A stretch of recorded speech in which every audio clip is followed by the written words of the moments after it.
You are now entering Maximum Driftcast, the only drifting podcast hosted by a Spanish soccer mom, a 30-year-old silver-haired fox going on 60, and finally, a 200-pound bowl of spaghetti with chimichanga arms. The champions, we are the champions.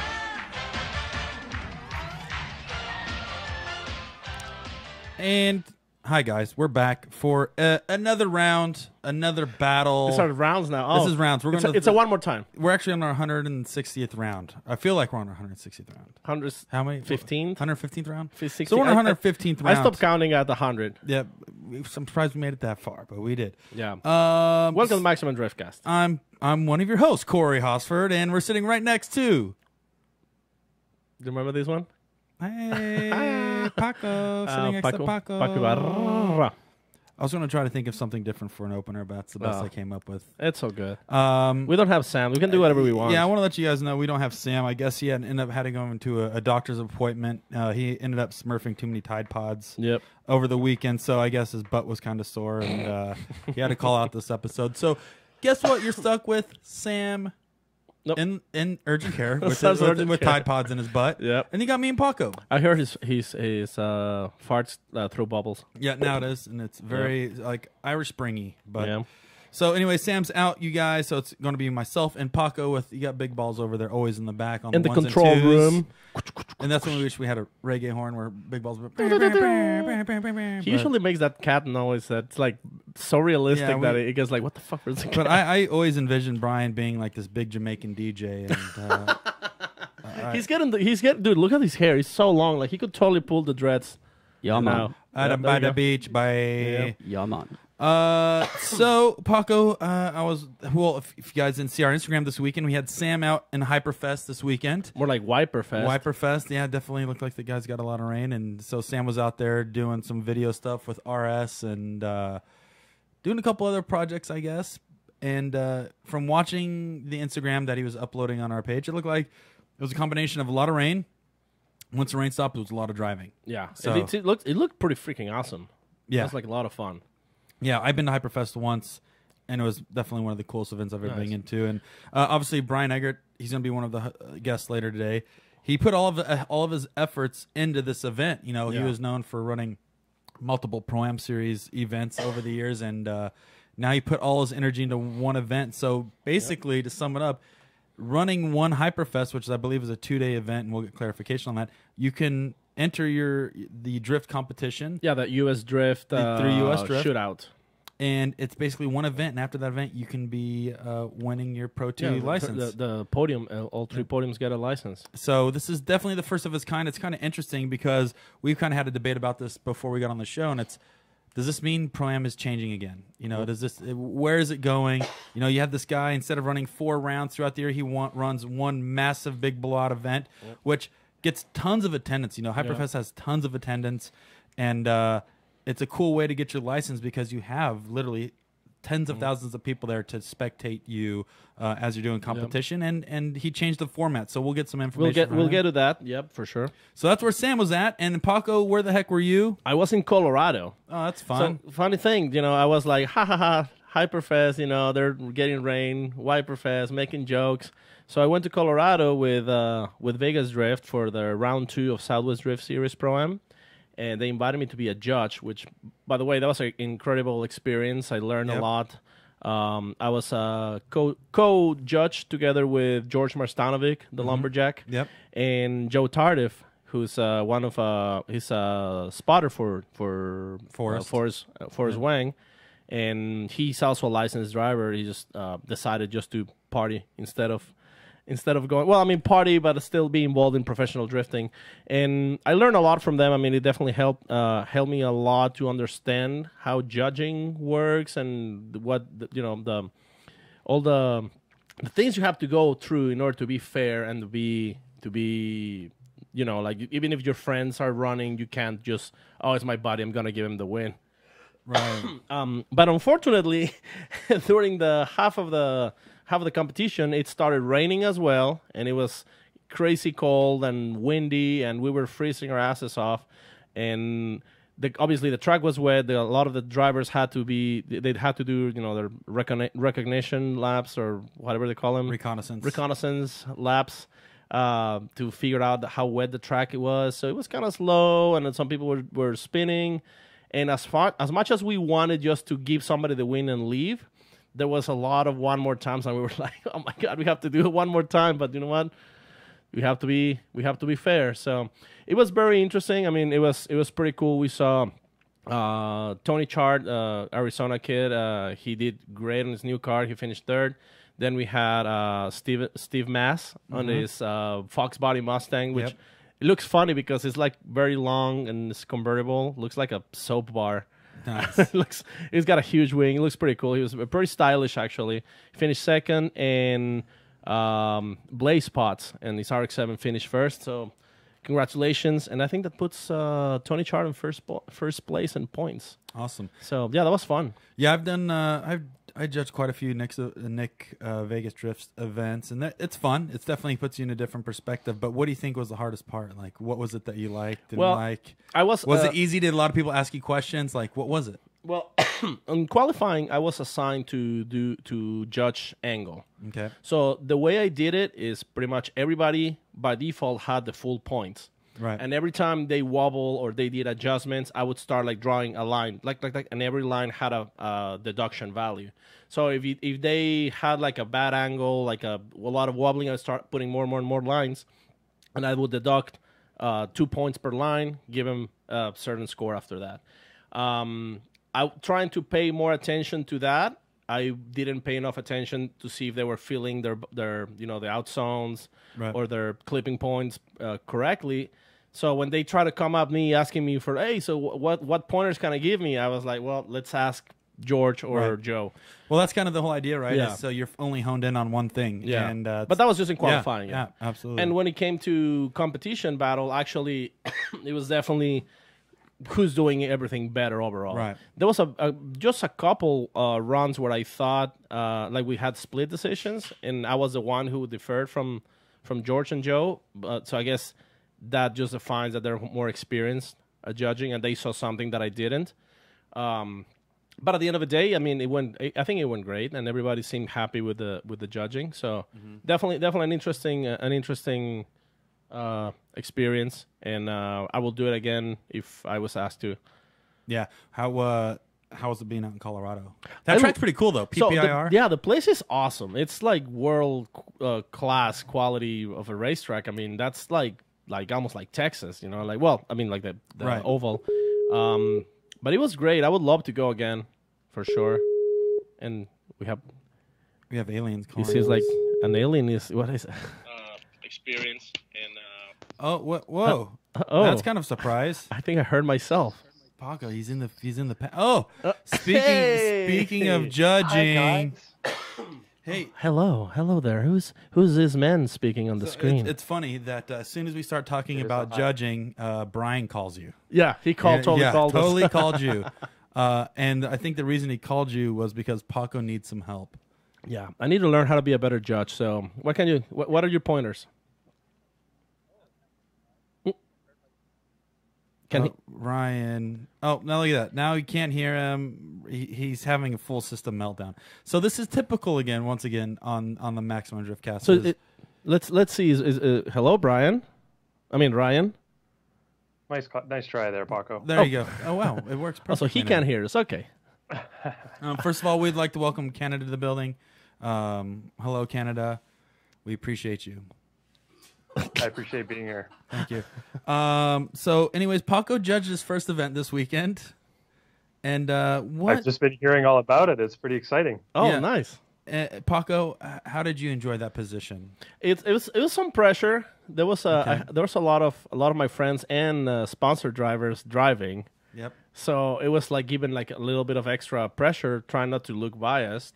Well, actually, not trying not to look like trying not to be biased. And I mean, I had to give a couple of my buddies zeros, and one of my best buddies who also drifts also had he couldn't qualify, and I felt bad. But at the same time, there was nothing I could do. So, but it's an interesting position. It's definitely it's fun. There wasn't like bad calls. Nobody hated on me, at least. So I think. So it's funny now that you got your first judging experience underneath the belt. It seems like you're really nervous around Ryan now, because I know you're inspiring to be at the pinnacle at the top and to be a Formula Drift judge. Do you get nervous now? Do you get nervous now being around Ryan? Yeah, because now I'm gonna aim to take his job eventually. Yeah, absolutely. That was kind of the. Sorry you had to hear that, Ryan, but we were talking about how Paco's going to come after your position, and he's going to start going to Russia and taking your spot in Russia and Brazil and Brazil. Yeah, for sure. Well, at least now I know about it, so I can start working on my defense. We know Canada doesn't have much defense, Yeah, but how are you going to defend yourself? Like, apologize? hey, sorry, Paco, it took so long for you to take my spot, but maybe I'll come back next year. It sounds like he still needs to work on killing his emotions. He's a little too connected to his friends, and it hurts his feelings when he can't let them get through. So you still have a little ways to go yet. Okay, fair enough. God, Paco. Hey, what do you charge for consulting, Ryan? yeah, because Paco may be looking for some help, dude. Oh boy, I'm not cheap when it comes to that stuff. I know. You trust me. I'm trying to buy you out is expensive at the event. I can't imagine what it costs for consulting. Was that D1 is paying him, or like $6 million a year. FIA, is paying him at least. Yeah, he's at $6 million a year with FD right now. Go teach. He's like NFL running back. He gets like $7 million a year. So it's Well, first of all, we want to thank you for being here with us, and thank you for doing what you do for the sport, because the position you're in is definitely probably the most difficult position you can have in drifting, because as Paco was mentioning, you have people breathing down your neck, can't be biased, don't want to pick sides. You got to kind of just look at it for what it is. And I would like to consider you the most popular judge in drifting. Yay. Yeah. Well, thank you. It's really not that bad. Everybody in the drifting community around the world, everybody's really great. I know everybody says that it's a tough job, but the amount of support that I have from everybody, the different series that I judge in, I can't complain. Everybody's really nice to me. So I want to thank everybody else for having me and putting up with me, I guess. So obviously you've been traveling a lot. Where have you been judging recently? Because I've been trying to watch your Instagrams, and I get nauseous actually looking at your Instagrams for how much time you spend on an airplane. But where have you been the past 2-3 months? So all the FD rounds, of course, I've been to Brazil. I did Russia, and I guess that's it this year so far. We just did the FIA meeting in Paris last week, just before Hyperfest. Oui. Sacre bleu. No, that's it. Sacre bleu. So let's kind of go back to FD. Let's talk about that a little bit before we start jumping around. Yeah. We're already a few rounds in. How do you think the series is shaken up so far this year? I am amazed at how the competition is so fierce, even in 32 now. I don't want to say that we used to know who was going to win in 32, but you just go 2-3 years ago and you were comfortable saying this guy's probably going to win. You know, Yeah. it could go either way, but now you have no idea. Predictions The were competition easier. is so stiff. It's so hard to tell. We have a hard time judging 32 now. 32 used to be kind of the easier part of the competition. It wasn't as difficult because there'd be one driver that was really strong and one driver that was maybe a little bit weaker, so they'd make mistakes. But now it's anybody's game, even in 32. So it's a tough battle from the beginning of the competition all the way to the finals. Well, let's go back to the last round in Atlanta. Like, even judging the Kyle Mohan and Peter Waychek battle, it's like, dude, that was one of the probably we actually on our moment was did we consider that one of the top moments was that particular battle because Kyle finally brought it and he brought that was definitely that was the next entire moment for top 32. Kyle Mohan versus Forrest Peter Waychek. Peter Waychek. I mean, which is super strong contender. Yeah. So you've been seeing it things was, like that. Really good to see him do how well he did. It was great. And the other thing is, like, once again, there's no easy battle. Look at Jeff Jones against Forrest Wang. That went what 2 one more times. 2 one more time. Yep, and then 3 one more times with Kristaps. Yeah. So it's like you're saying, the level of competition this year, or I think everybody has found a point where they're just able to run at 100% all the time, and they're winning by mistakes. Exactly. Yeah, it's going to be a battle royale, I think, in New Jersey. The speeds are lower. The cars are always really tight because there isn't an opportunity to really get away in New Jersey. It's going to be exciting to watch that round, and it's going to be a tough job for us from 32 on. I think it's going to be exciting. So how would you rate this year compared to previous years? I would say, that's a good question. I think that the fans seem to understand what's going on more. I don't know if it's them just having more experience as fans, or if we're doing a better job of explaining it, or if everything is just coming to a culmination, everything at the same time kind of getting better. But the driving is incredible. And I don't know, I think it's one of the best seasons that I've been involved in terms of the driving and just the fan involvement too. Well, that's interesting because you have been the voice of the judges every time that there's a dispute on track. You're the one that decides to jump in front of Jarod to give the judges' reasoning. We've actually been getting pretty interesting response based on that. You know, you do a very good job at explaining why that run was judged a specific way. Because before, I think you've been doing this, 2 years now as far as jumping on the mic and kind of breaking down each run, or has that been like a year and a half now? But it seems like it has cleared a lot of the disconnect from judges to audience on why it went a certain way. How has the response been? Previously, go ahead. Sorry. No, I was going to say, how's the response been on your end, and what kind of obviously triggered that whole motion of you kind of intervening with Jarod and Ryan and giving the 2 cents? There's the side of the announcers where they have either their views or their opinions, and I think in the past maybe Jarod has watched a lot of drifting. He's probably watched more than anybody since he's been in that position for so long. But he sees things more of like from a fan perspective sometimes, where the judges, we might be a little bit more analytical with the minutia, I guess, of judging. And sometimes that viewpoint is necessary to be conveyed to the fans. I think that having a judge explaining things, it's not that people don't understand how drifting is judged. It's just trying to get into our mindset. We don't relay the drivers' meeting live. We don't put that footage out. So people might they assume that they might know what it is we're looking for, but they might not completely understand it. So when there is a battle that happens that might be a little more controversial, it's a really good way for us to kind of, I'm explaining the result. Right. I'm explaining the reason why. And I think that just takes away the guesswork from people on the internet. And sometimes it's that guesswork that can lead to conspiracy theories or ideas that we were biased or whatever. But if I explain it right away when it's still fresh in everybody's mind, they go, oh, okay, I understand. I see what he's saying because it just happened and it's fresh in my mind and it makes sense. So that quick response is important, I think. And I'm going to try to do more, but there's the speed of the show. There's trying to get my judging information in. There are my notes, of course, that are super important for me to be dealing with. And it's trying to balance all of those things. Like when I think Jarod's flight landed late and his cab there was a lot of traffic on the way to Atlanta. I tried to announce just the beginning of, I think it was it qualifying? I think it was qualifying. I had the hardest time doing his job because his job is so hard to do. I think we don't give him enough credit. But trying to do that and judge at the same time was one of the hardest things I've had to do in a long time. Yeah, you know what, Jarod, he always goes back to butt jokes, talk about beer. That's easy filler you could throw in to fill that time, as Jarod does a wonderful job at that. Yeah. No, but Jarod does have a tough job. If you think about it, even without the judging, just the announcing part, it's not easy. Like, we've tried it. Like, kind of like go like that, like at the same time that it's happening. Remember, we challenged us to do it at podcast, and it's not that easy. Like it definitely takes some kind of connection, like some brain connection that you have to train.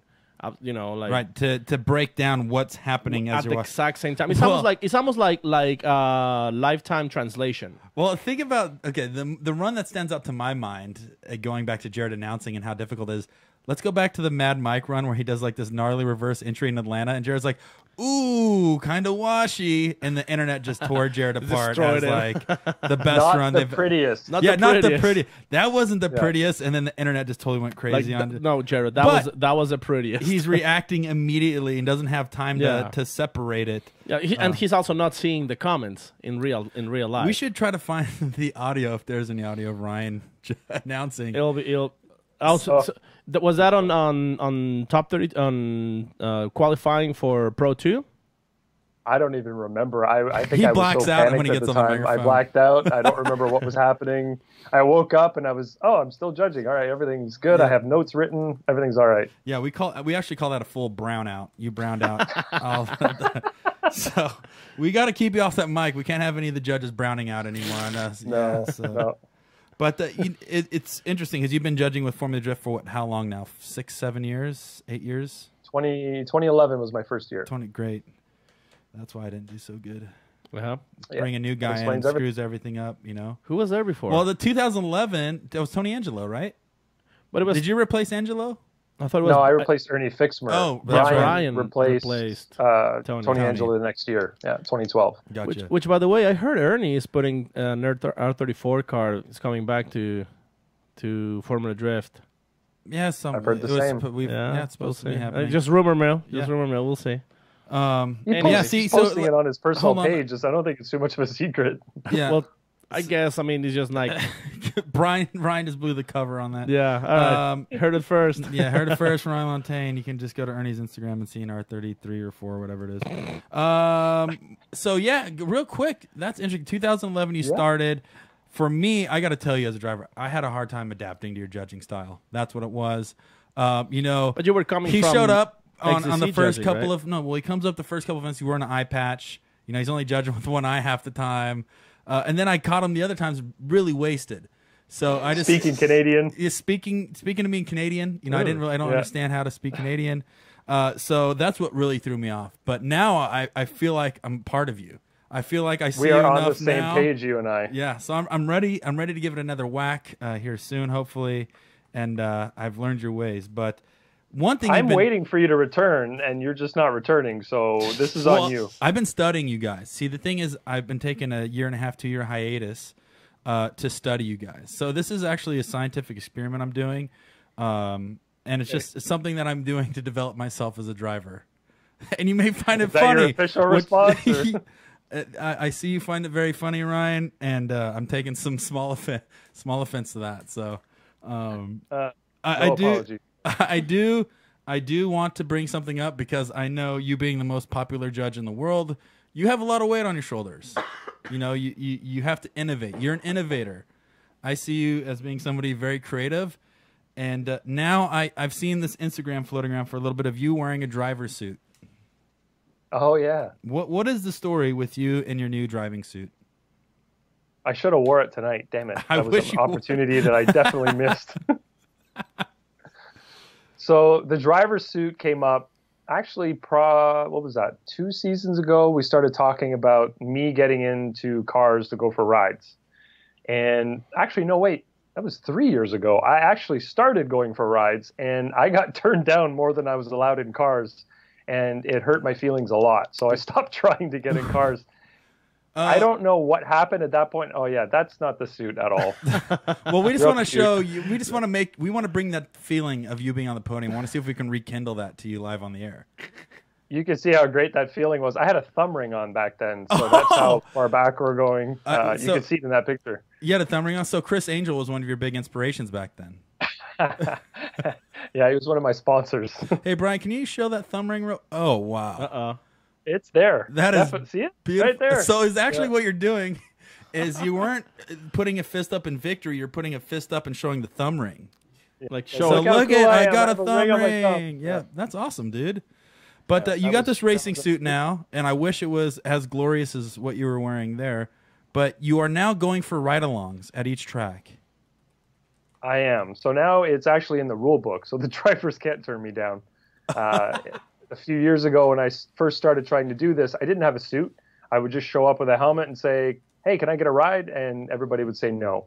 So I stopped trying to do that, but it came up again last season where drivers are saying, look, we know you can drive. We're not saying that you're not a drifter. You don't understand vehicle dynamics and drifting and how a car gets around a track, but you haven't driven one of these modern drift cars, one of these mega high horsepower, super grippy cars that moves in a very different way that you're accustomed to. And they started to say that the things we were asking for maybe weren't realistic, or we didn't understand how difficult it was to accomplish the things that we were telling them to accomplish. So we said, well, what if I got in the car with you and you took me for some rides and I could jump in different chassis on different tires, different tracks, and you guys could show me exactly what it is that you're trying to explain. So we have these discussions in the meetings from time to time where they all go, yeah, of course, 100%. We're all on board. Right. And then when it actually comes time to put something like that into motion, 90% of them say, oh, I don't know about that. I don't know if I agreed to that. So this is one of those situations where we said, if we do this, you guys can't back out and start giving us reasons later why this isn't going to work. Like, I can't have a passenger in my car because it changes the weight balance and we're testing right now and I can't be, off with my weight in the car because I'm not getting real practice runs or whatever the excuse might be. And people need to realize you weigh about $120 with rocks in your pocket. Soaking wet. Yep. 120. It's not a big weight, disadvantage or penalty here. Yeah. So that once we came up with that comfort level, let's say, from the judges or from the drivers with the judge going in their car, we approached Simpson and they helped put that suit together for us. And I'm going for rides now. So I broke 2 cars at Road Atlanta at my first attempt. And the drivers were really mad and they wanted me to pay for what I broke. What did you break? Hold on. What did you break? I don't know. It was a joke. I got in the first car with Kangushi. I think it was an axle that broke going up the hill. And I said, man, I guess I'm bad luck. And then I got into James Dean's car the next morning and his car broke. So I was 2 for 2. Right. And I didn't know how people were going to react now to Ryan getting in their car. But then I got in with Dean Carney and I got in with, who did I get in with? Chelsea Denofa. And I got in with one more driver. Who else did I go with? Oh, Forrest Wang. Okay. So I got in an S15, I got in a Viper, and I got in a Mustang. And I got to see how these 3 different cars reacted on track. I got to feel how Kangushi's car felt up into about the initiation point, so that was fun. But the whole idea here is for me to get in and feel what these drivers are feeling inside the car, how difficult it is to get around the track, the grip levels, the speeds, how difficult it might be to see out of the cars. For instance, Chelsea Denofa's car, I could barely see over the dash. Mm-hmm. I'm 6'1". It's not like I'm short, but his Right. seat is on the floor. And I looked over at him when I was in the passenger seat. His eye level might be maybe an inch higher than mine was, So that guy's got a lot of work trying to see over the dashboard in his car. But it's all about the pedal to steering wheel ratio is what he tells me. So he's willing to forego seeing where he's going so that the steering wheel's in the right position for him. Whose car smells better? Some of the tires smelled bad. I've driven on some of the tires that I was, in cars that they were sponsored by, but their tires, some of them smell horrible. I think I was gonna say probably Forest because he's got like the vape Tasha, like bubblegum flavor vape or something like that. Strawberry there. Yeah, strawberry. Actually, I got a question. Hold on, I want to keep running on that thought real quick. So you had a chance to hop in and ride in a wide range of vehicles. I want to know what did you expect and what did you get, and how far has these cars developed since you last drove? So I didn't have a high level of expectation when I jumped into the cars. I didn't know what I'd be able to capture in, I think it's about a 25-second lap from the time they initiate to the time they get, not even, I think it's 30 seconds total from start of the top of the hill to the finish line. It's about 30 seconds. So there's not a lot of time there to gather information, but I did see that the level of grip is incredible in these cars, the speeds that they're able to achieve. So Ken Gushi's car was the first one I rode in, and first gear, second gear, there's a lot of wheel spin. He's trying to get the car hooked up. It's kind of fast. Third gear, once the thing hooks up, is incredibly fast. The acceleration that is felt in third gear right before initiation was mind-blowing. It's incredible that they can throw it in at that speed. The amount of grip that they generate to get around that corner, even at that speed, the cars barely felt like they were going to make it around the first clip. You have to kind of rethink everything and recalibrate your brain to understand what's happening. So I could see why they're telling me that, it's really hard to get around and it's tough inside of our cars to see what's going on. Now, every time they send me out for a lap, they do single runs, so no tandem. Right. I'm going to talk to them about the safety issues about me going for some tandem laps to see what the smoke line looks like as you're crossing it on different tracks.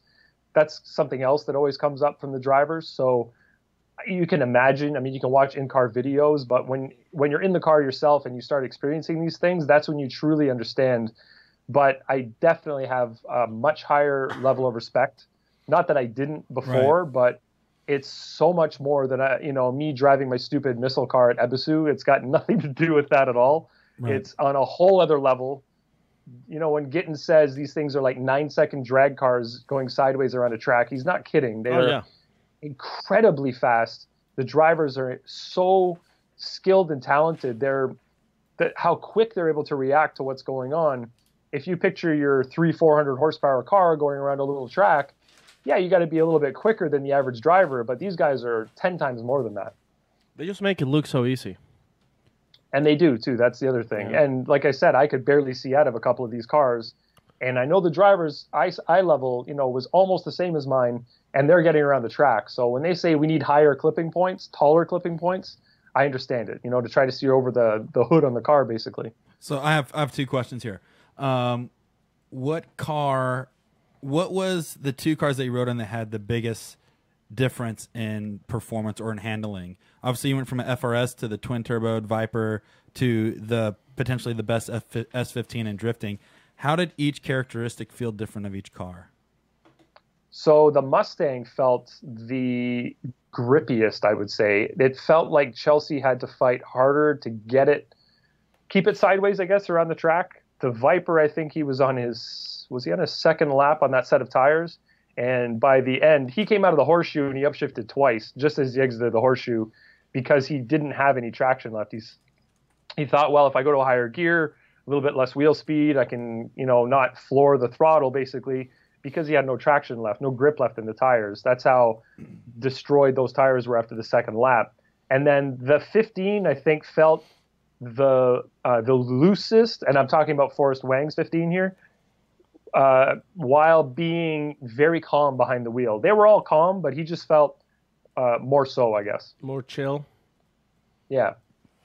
That was going to lead me to my next question, but I'm totally just... What did you got, Papa? No, Brian had a question. Oh, I just was curious about being in Chelsea Denofa's car because it has such a unique suspension setup. Did you notice like any particular behaviors that you never experienced in a drift car aside from the astounding grip? Like going through the 4 cars you went through, what was outstanding with Denofa's car in particular, seeing how it behaves? The inside front wheel lifting off the ground, and you could actually feel it coming off the ground and then going back down to the ground. So there was like a bounce, especially coming through the horseshoe. And I know I keep going back to this, but the thing for me was, as he was going through the horseshoe, that front right was lifting up. It was impeding my vision even more. So for him, you have to imagine he's behind the wheel now, and that inside wheel's lifting up. His visibility is hindered even more from that. So thankfully, the car that you're following will be on the inside, and you can actually see. But if you're trying to, let's say, as he was coming through outside zone 2, trying to line up for inside clip 1, the front of that car is lifting up as you're coming around there. It's very, very difficult to see what's going on, but then it's kind of disconcerting because the front end of the car is lifting up and down, and he also had a lot of push coming through inside clip 1 at the bottom of the hill. So he initiated through the car, and it felt really grippy, and then the front end started to wash out on us. So he just floored it more, and he made it through it. And you went into some chase runs as well, you were saying, right? You had a chance to get into the smoke line? No, that's the thing. At that round, I don't know if I haven't had the chance to ask Kevin yet about the safety concerns. Let's say of going on a 2-car run, on a tandem run with me in the passenger seat. I think it's Formula Drift. It's their standards. It's the way they run things. Is every time there's a ride along, that car goes individually out onto the track. Well, they never allow anybody to do a tandem run with a passenger in the car. Especially if every car you jump in breaks. I mean, the last thing you want is a car braking while it's going in tandem. So there you go, Paco. You've got it right there. That's exactly. And that's why Paco's one of the best judges in the world. So watch out. Paco will give you lessons if you need it later. But anyways, to sum this all up, how does this affect your overall judging? Have you noticed it changed in Atlanta after you went on your ride-alongs, or how does this change things for you? I think that it gives me a better idea of what they are trying to achieve on the track. See, what they bring up a lot in the drivers' meeting is how different their chassis are, how different the setups are, how different the tires are. So when we try to put all of the drivers into one group, I guess, and say you all have to do this, that's our job. We have to do that. We have to say this is kind of the best case scenario for everybody. You all need to achieve this. You need to be at this minimum level, despite being in different cars, different chassis. But I think it gives me a different view of how difficult it is for certain cars to get around the track, how different the setups are. It's not going to change the way I judge each individual driver, I don't think, but it may affect the way that we set up some tracks to be a little more favorable for everyone as opposed to being favorable to the cars that are easier to drive, let's say. Okay. Yeah, it's a definitely interesting perspective, and we kind of wanted to get the lowdown on how you're getting more involved with the drivers and what they're doing on track and how that overall is going to improve either the judging or the development of the sport, which you kind of explained pretty well in detail on what we're going to do moving forward. And hopefully that's something that you can do more often, or hopefully this is going to be something that's implemented for years to come. Because at the end of the day, I think it's something that's going to just help put on a better show and maybe gives you a better understanding on just the basic judging criteria as far as, hey, we made a few adjustments to the track. Now let's see if it puts on a better show. And if nothing else, I get to go for some rides in some fast cars. Right. Just try not to hit on them, because I know you're kind of flirty when you're in shotgun, and I've heard stories you kind of... Not that we're trying to take your judging position, but we also want to take your ride-along position here. Right. I mean, Corey and I are great at riding. Well, we also riding knew along. that Ryan was a racer chaser. You know, he was always trying to marry up one of the rich racers, and now people want to marry him because he's the rich judge that gets paid out all the time, and now he's a world traveler. So I'm going to tell you that the only way you can take my job is if you can fit in my racing suit. No, that's going to be many years to come, my friend. That's going to be many years to come. So lastly, before we get ready to let you go, you were just in France. I know you're probably doing shopping because you're big into Louis Vuitton. And you're just a very fashionable guy. But Sure. You also went out there to meet the FIA and talk about potentially more drifting with the FIA. What was kind of the deal that happened out there? Yes. So this is kind of our third restart, I guess you could say. I first started going there in December of 2016. That was the first meeting. We had our first judging working group. And then, unfortunately, the people that were taking care of the working groups at that time ended up leaving the FIA or changing positions within the FIA. And everything that we did at that point was sort of forgotten. And a new group came in to take over. There were a couple of guys that were taking care of the drifting side of things on top of every other racing series that they were dealing with at that time. And in that period of time, because we kind of lost all that information and the new guys didn't know about the previous group, Right. that's right before the actual event happened. And so we had to kind of relearn or reteach everything to them. But unfortunately, it was the week before the FIA event, and there was no time to find a workaround for DOS. So DOS ended up being implemented at that first event. And sadly, the guys that I the pleasure of teaching drifting to, how to judge and look at drifting, they're gone again. So now we have some new gentlemen that are taking care of it. So we started all over again. We had Eileen is from Latvia. She is taking care of organizing this new group. She has taken charge of all of that. So I think all of that's going to go much better now. She's part of the ASN in Latvia. She's not with the FIA exactly, but within the working group now, she's kind of organizing everything. So that's going to help us going forward. This meeting was, in the morning they had a technical meeting, and in the afternoon we did the judging meeting. The judging meeting, we basically had to argue our case. So there was myself from Formula D. There was a representative from Russia that takes care of RDS. It's his series. There was the Latvians were there. Polish judges and organizers from Drift Masters were there. What was his name? Mike Procureur was there from King of Nations. So we've got a lot of different groups that were represented. IDC, BDC with Kieran Hines as well. So everybody that was there was really knowledgeable and has years and years of experience judging events, organizing events. And our job was to explain to the FIA why we shouldn't use DOS, essentially. That's what I took my main job there as being. And I had to try to convince them. And I was a bit of an asshole. I won't lie. I had to bully my way through it a little bit to try to get our point across. It's really difficult because the FIA is very numbers oriented. They want something super objective. It's not easy to make drifting objective, as you guys know. Paco, you know, especially now after the last weekend that you just had, it's not easy to throw in technology like DOS and have it analyze and understand style and that kind of emotional connection that we have with judging and drifting. So that was a lot of work. I don't know if you did you watch D1 China this weekend with Forsberg and Matt Field? A little bit. Okay, if I'm not mistaken, Matt Field, after his car caught on fire and all that, he fixed it up and he got I think a 99-point qualifying run. Yep. And he qualified 16 or something like that. Yeah. So what's going on there? It's DOS, right? How I look at DOS is I think of their DOS. judging scales from 99 to 101. That's it's not a 0 to 100. It's like a 99 to 101. Whatever. So that's how I judge. So I say if it's 99.01, that's the lower the bracket. But if it's like 99.8, 0.9, that's typically higher the bracket. So that's just the way they judge. That's just the way the system. But that's how I look at the system. Yeah, but it seems weird like that. Numbers are not that. So.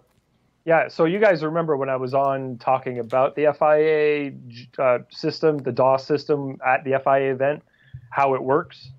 The judge that is there, presumably it's Kamimoto, the D1 judge. There's one judge during the DOS judged event typically, and he will look at practice runs.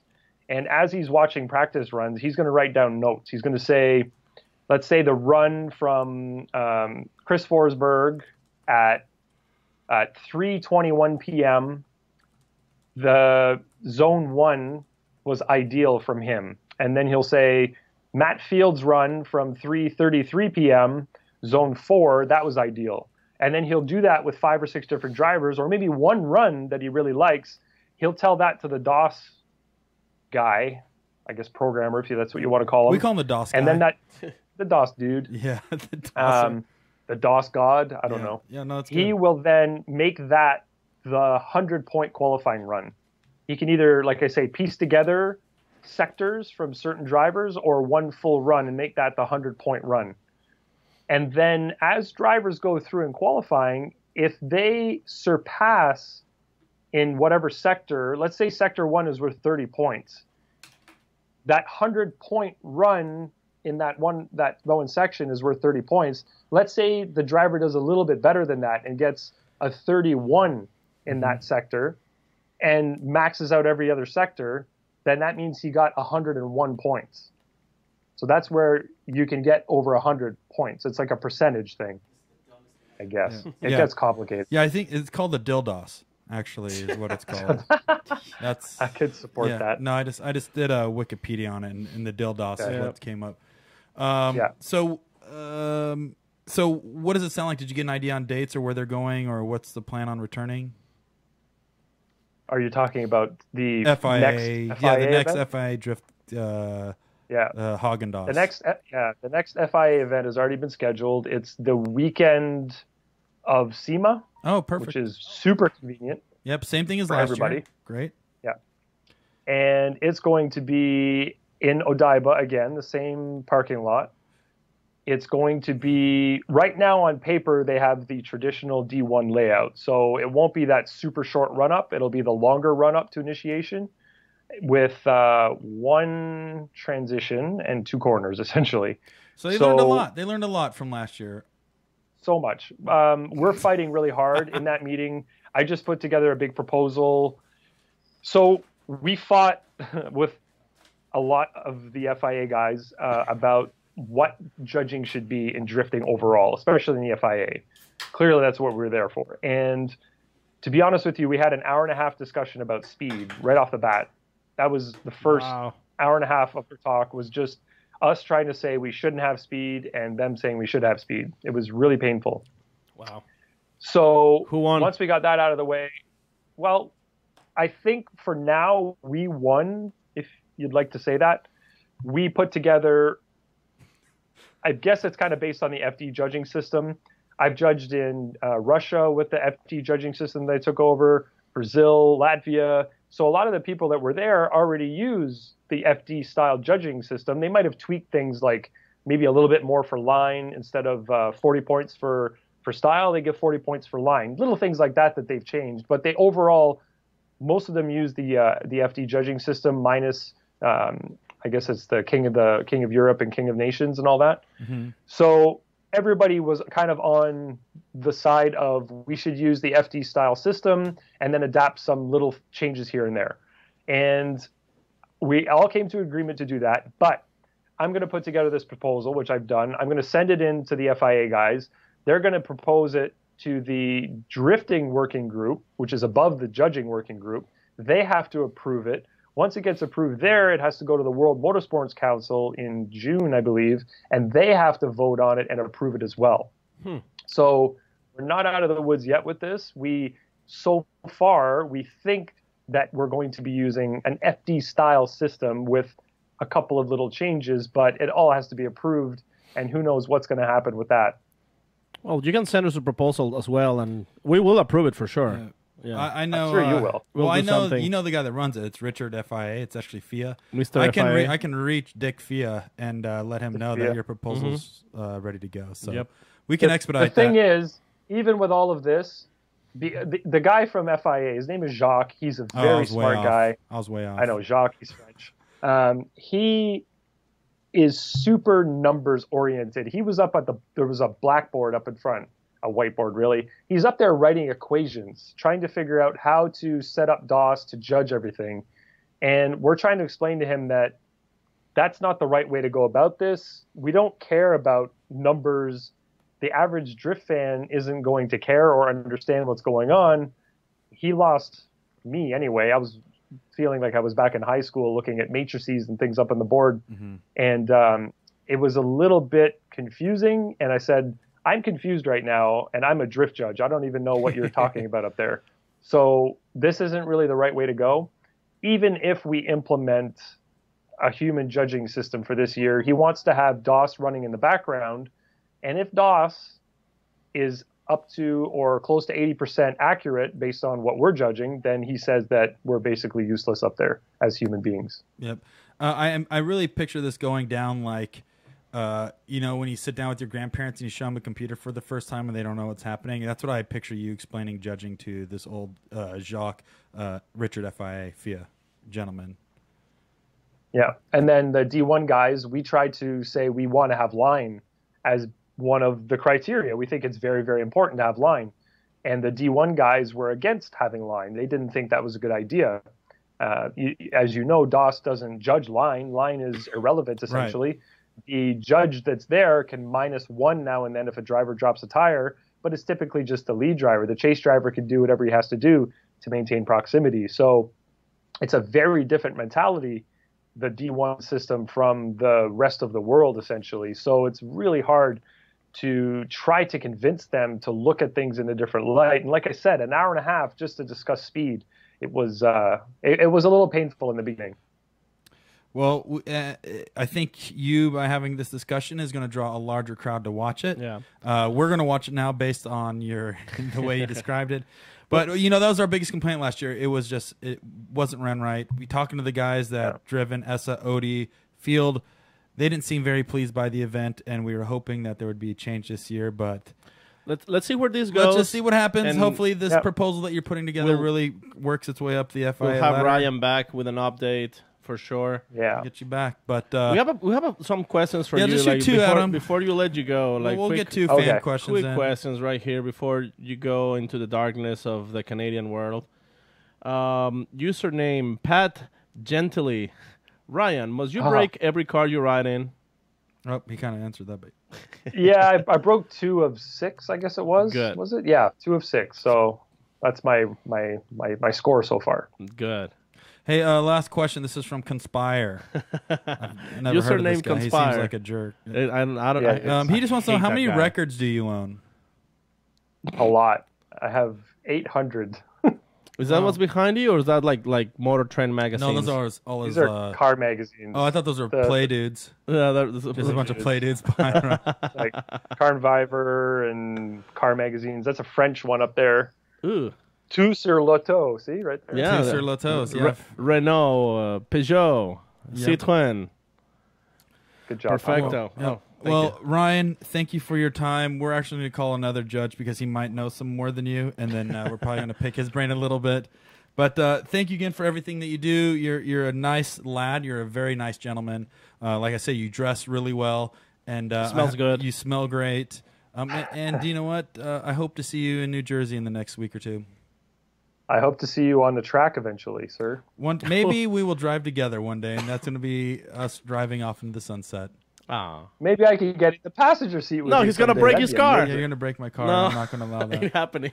I'm going to suplex you like John Cena if you break my car. All right, buddy. I can shift for you from the passenger seat. You tell me when to pull that handbrake. I'm right there for you. Thanks, buddy. I appreciate you. We will see you next week. Thanks again for everything, dude.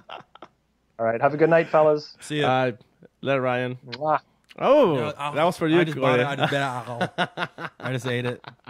Man, I was getting hungry for dinner, but good thing you just blew me that kiss. Hungry for love. That was a French kiss. That's a French Canadian kiss. I don't know what's better, a French kiss or an Australian kiss. But Paco's giving some hand signals. So it looks like we're going to get our next call online. But Lanteigne, we call him the lawnmower man. The lawnmower man. Because we felt if he wasn't a drift judge, he'd be mowing lawns and doing lawn care for most people. But it looked like somebody's calling us. Somebody's calling us this time again. Somebody's calling us for sure. No, I'm glad we had that conversation. We should have him on longer for another one. Absolutely. Hi. Hello. Hi. Who is this person? This is Brian Eggert. Hey, Brian Eggert. This is it's a pleasure to have you on the show. You know, you're one of the best judges we've ever met. You're really attractive, just like Ryan Lanteigne. What is your secret to staying flawless each round? Having a big Turkish nose and just being half Polish. By the way, we can't see your face. Can you? Oh yeah, hold on. Oh God, hold on. Hold on. Yeah, that's weird. All right, let's see. We can hit his face. Did it work? Let's see. You got me? I working? know Brian. Can we see him? Nope, not yet. All right, here he comes. And there you go. Hey, do you know what's funny? Is you really stumped Paco and Brian when you said it was Brian Eggert. Yeah. They're like, Dude, I was like, it says what? Faruk Kugay. What? Paco's pointing at me. I'm like, no, dude. I'm like, when did you guys get so gullible? I was like, geez, this is not the same Brian and Paco. We were ready to fire Brian. Oh, yeah. It is your fault. Paco had a full meltdown just right now. Prankster, he's Kugay. waving his arms like, what are you doing? God, you Thanks, just Faruk. now we have Got people my saying, ass haha, fired. wrong guy. Oh, hi Ryan, hi Brian. So you broke the show. You broke it. It happens with my poopy internet. Yep, same here. Well, you're probably, where are you at right now? Are you in California, or are you traveling the world becoming? No, I just got back to San Francisco, so I was in Virginia with the lads for Hyperfest. You mean Wiperfest? Wiperfest, yep. The drifting marathon, that was insane. That was nuts. But Brian did a really amazing job out there with organizing that event. And so I was out there announcing with Jarod. And you were announcing with him? Mm-hmm. Were you battling for the microphone? No, man. That guy is intimidating to announce with. I'm very much a narrator when I announce. I like letting people know as much as I can about what's going on the track and kind of enlightening people into like the driver's mind. And Jarod just gets people hyped, man. He gets people like pumped, and I get pumped myself, and I feel like that exudes into the crowd sometimes. But that guy is amazing. I got like to announce next. I've never announced with him, and that's it's a lot of fun. But we're very different. I think it was a fun team. So, but he's on another level. That guy's amazing. Nice. Yeah, we're already getting comments right here on Facebook saying that Faruk did great announcing. Faruk looks a lot like Tom Cruise. What else in there? About as short as Tom Cruise. Yeah, there you go. Dude, I love your announcing style. Can you give us an example of your announcing style? Off the cuff, man. Yeah. You gotta show me some drifting. I can't. All right, so let's say Paco's doing a run in his van and it's super exciting and he's chasing Brian. And I'm always doing a run in my van. That's why I'm wearing the diaper. Well, no, here, give a commentary on Paco running to his van instead of actually driving it. So Paco's running to the van and he's hopping in, starting up, and driving. How would you break that run down? Okay, so he's running to the van first. He looks at the van. He makes sure that he's concentrated and that like. From the eyes of where he is, you guys have to think about what he's doing. Oh, wow. He's visualizing the van. He jumps in, boom, and he's starting to go, and he's running up, and he actually got that thing started. Can you imagine after all this? Wow. It's Paco. It's Can you running. imagine he got a van started? Wow. Paco, dude, you just got my adrenaline pumping, Faruk. I just got the most excited part is that actually the van is running. You ran to the van and you started it up. Holy cow! Wow, Faruk, you are the best. I don't know why you're not doing this more often. Play-by-play narrator. I mean, sorry, Jarod. Okay, so no, man. Okay, I'll tell you. When we were at the burnout competition, I went silent. I was like a 4-year-old boy. I was like, I'm just gonna watch this guy. Hey, Paco, can you narrate? Hold on, Paco, can you narrate Faruk running to his car in Vaughn? Okay, see, this is Faruk's wet run. Okay, the wet runs. Yeah, this is the wet run. So Faruk is having wet runs, and Paco's going to announce it. Here we go. So, as Vaughn. Here we comes Faruk Kugay from San Francisco Bay Area. He's running to the bathroom. He grabs the toilet paper. He puts up his pants down. He sits on the toilet bowl. It is a wet run. He's going for it. Wipes one, wipes twice, wipes 3 times. The paper is clean. Wow. It's a perfect run by Faruk Kugay. Put your hands together for Faruk. The Roof Kugay. Oh, wow. Was that good? Bring back that. That was like, that was a reminiscence of Hyperfest for Faruk. It's like, wow, Paco, I really spent a lot of time in the shitter at Hyperfest. Thanks for you know what's the best part is that was actually, that was very Spanish football. It was like soccer. Yeah, I was hoping we'd get like a Vaughn. We got Faruk. Faruk's out on track right now. I almost pulled my shirt over my head and start running all over the studio. It wouldn't get very far. You just run circles like right over here. No, but honestly, what I did is actually was picturing myself, just with Faruk's face. Oh yeah, so it's a lot easier. Oh my god, man! I wish I had Paco Faruk judging with Jarod or announcing with Jarod, and Faruk was actually driving. That would be fun to watch. It might happen soon because here's the thing. Okay, so we're making moves, Paco. We're already taking over Ryan Lanteigne's job. Yep. Yep. Now, I mean, Faruk is gonna help me take over. Yeah, 'cause he's a spy. Jared's. Yeah, He's a so European spy. He's gonna give me the input, like Right. you know, like okay, so This is what Jared, you- before saying "oh doctor," he pinches his finger 3 times. and that's how you know he's gonna go for the doctor. Okay, right. So before he says the doctor, I'm gonna jump in and gonna be like, "Ay, madre mia!" Oh, and that means, what does that mean again? That means Like "ay, mommy." Hey, mommy. Yeah, okay. something like that. Yeah. So when you see the second pinch on the thumb, you jump in. I jump Wow. in, I take the doctor away. And that's it. Paco gets the win. Paco gets the win. Paco's now announcing for the rest of his Thanks, life. Faruk. Wow. You're really changing the sport day by day, Faruk. Now you're taking this announcing and driving role to a whole new level. But speaking of taking the sport and changing it, Yeah. So tell us, what is it that you're doing? What do you have in your hat? Oh, what's on my hat right here? There you go. It's Project Wreckless. Okay, so yeah, tell us about that, because I think you wanted to say something about Project Wreckless. Yeah, it's an amazing program that I'm super honored to be a part of. So Project Wreckless is a capacity development program for at-risk youth. Now that's definitely a mouthful, but what that means is it helps at-risk youth learn new things in order to get further in life, and they do that through teaching them about cars. So not only about fixing cars, but they have things like, you know, a safety officer, they have a project manager, they have an account manager, because what they do is every classroom has a car that they restore, and they mainly restore like classic American cars, and it's rad. It's an awesome charity that is really doing something, and it's not, it's active. It's right now they're still developing. They're in San Francisco and they want to expand nationwide, and it's an amazing group of people.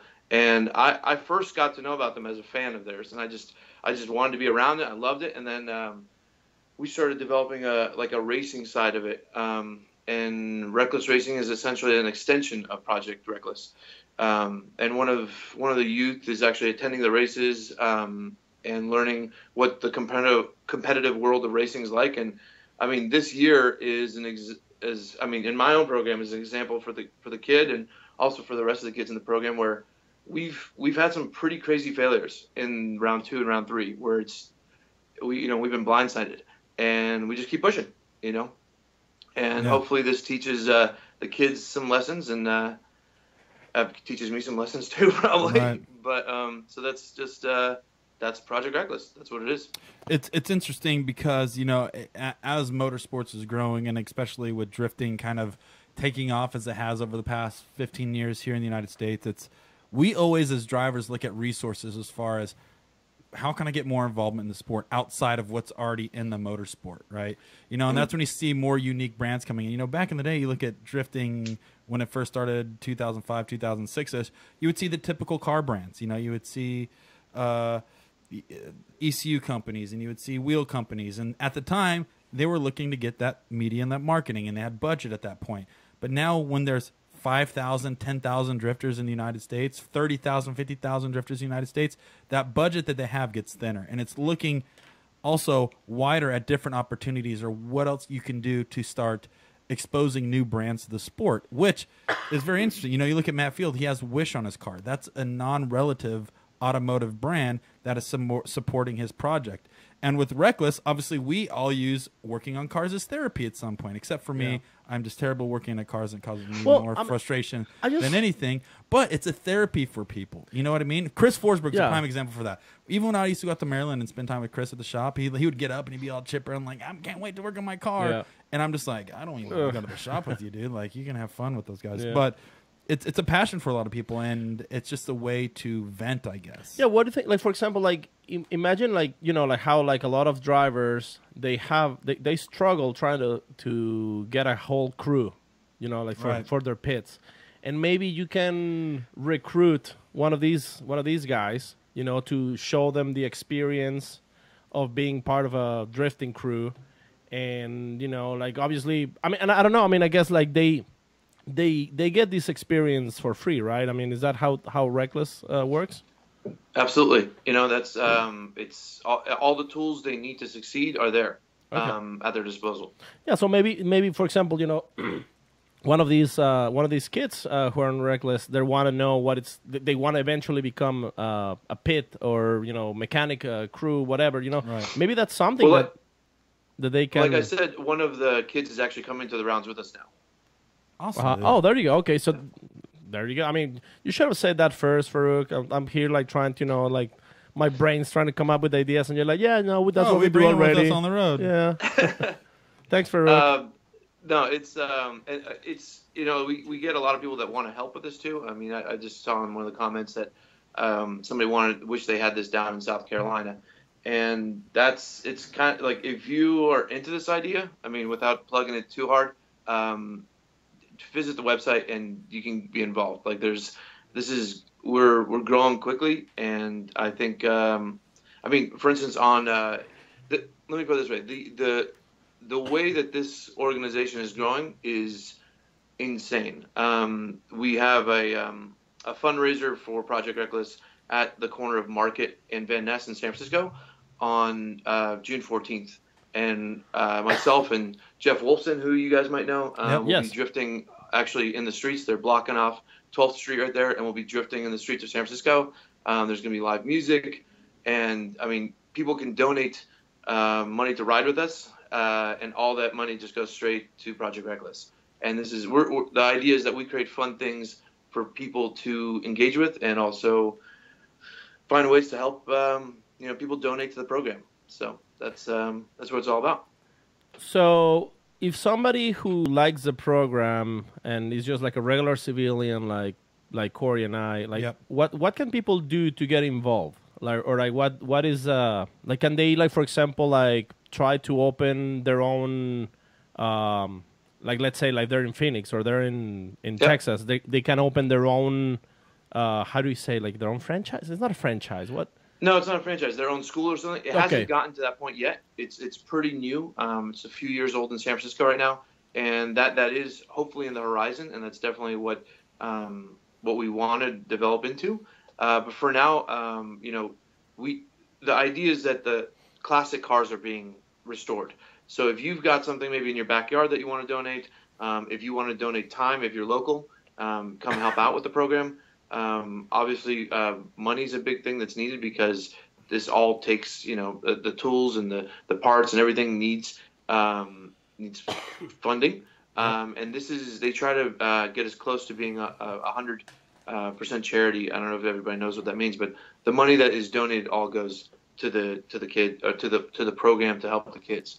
That's kind of how that works. See, we talked about this a couple of weeks ago, remember? And I was saying that I think that's pretty cool because, for example, the lowrider community, they one of their purposes is literally try to get kids out of the street, teach them new skills so they can eventually become either open their own shop and stuff like that. So I think this is a pretty cool way of doing something similar, but now you're doing it with drifting, which is the sport that everybody wants to drift.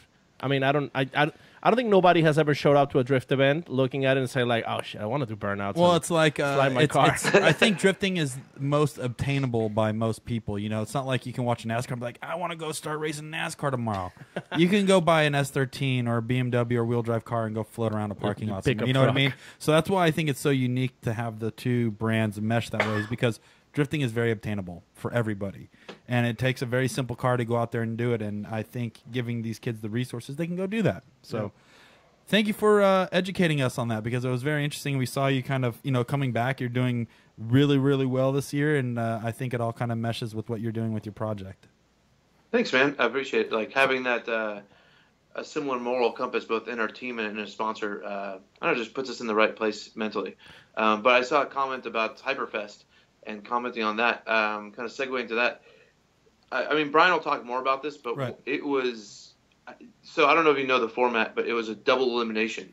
So if you get knocked out, it was a top 30, it was a top 40, and if you get knocked out, you move into a second bracket where you can keep battling. Yeah. And there was no qualification. It was insane. There were 79 battles over 2 days, and it was like a drifting marathon, straight up. That's pretty badass. It was insane. And the way that Brian's super brainy. He is He's a total like drifting geek. I mean that in the most positive way you can imagine. We're gonna tell him you said that. Well, do you know what? Now Yeah. that I think about it, when Faruk and Brian stand next to each other, they look like Pinky and the Brain. So it's very. See, there That it is. There's is- Pinky yep, right there. that's- You just heard it. So it's very Narf. But you know what's funny is Lanteigne said the same thing. He's like, Brian is very innovative, and even we talked to a couple people that were at the event, and he's like, Brian was the godfather of ProAm. Literally, that's what a couple Yeah. people said. Is he's the one that originated the Formula Drift ProAm series. Oh. And so a lot of people look at him as this is the OG that created the ProAm structure and idea. And they said usually when Brian does something, it's typically a pretty big move. And I think watching it, because this was the first time ever that there was a single event that issued a license. 3 licenses. 3 licenses, And yep.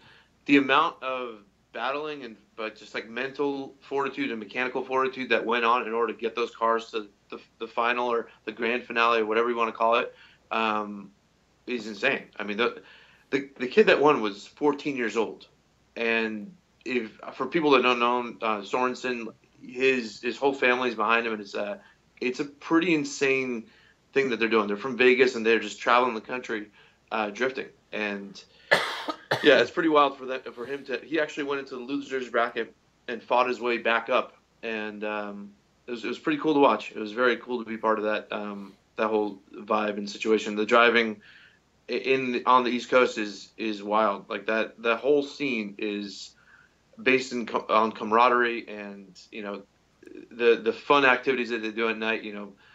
Revolving around beer is just. It's just an awesome community out there.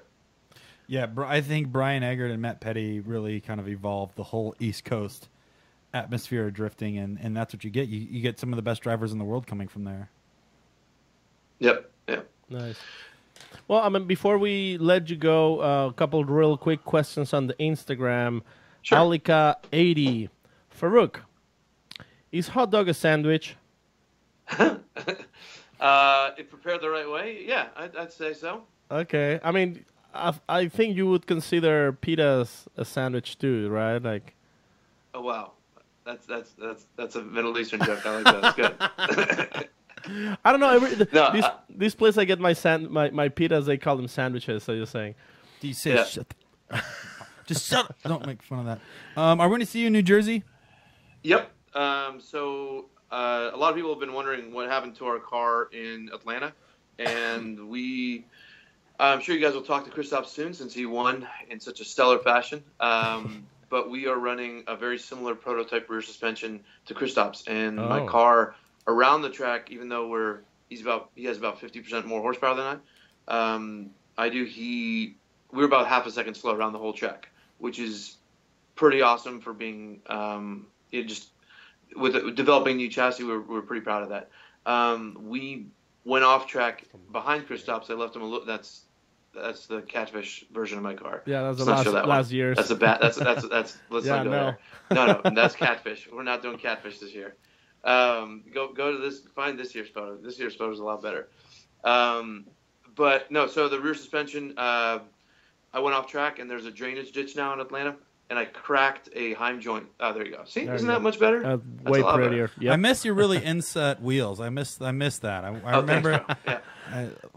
Long Beach. You were coming out with your gun swinging, and it looked like you missed leg day. But now you're fully built. Yeah. That's funny. No, now on the back, no, we have a little tiny spacer now, but depending on which wheel setup we run, we either don't run a wheel spacer, which is unheard of for my fans. And but no, it's good. The car's good. The car's quick.